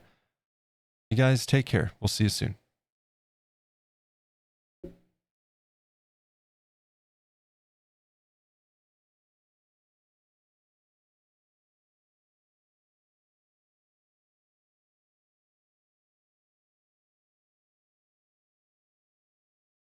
Oh, she just ended stream?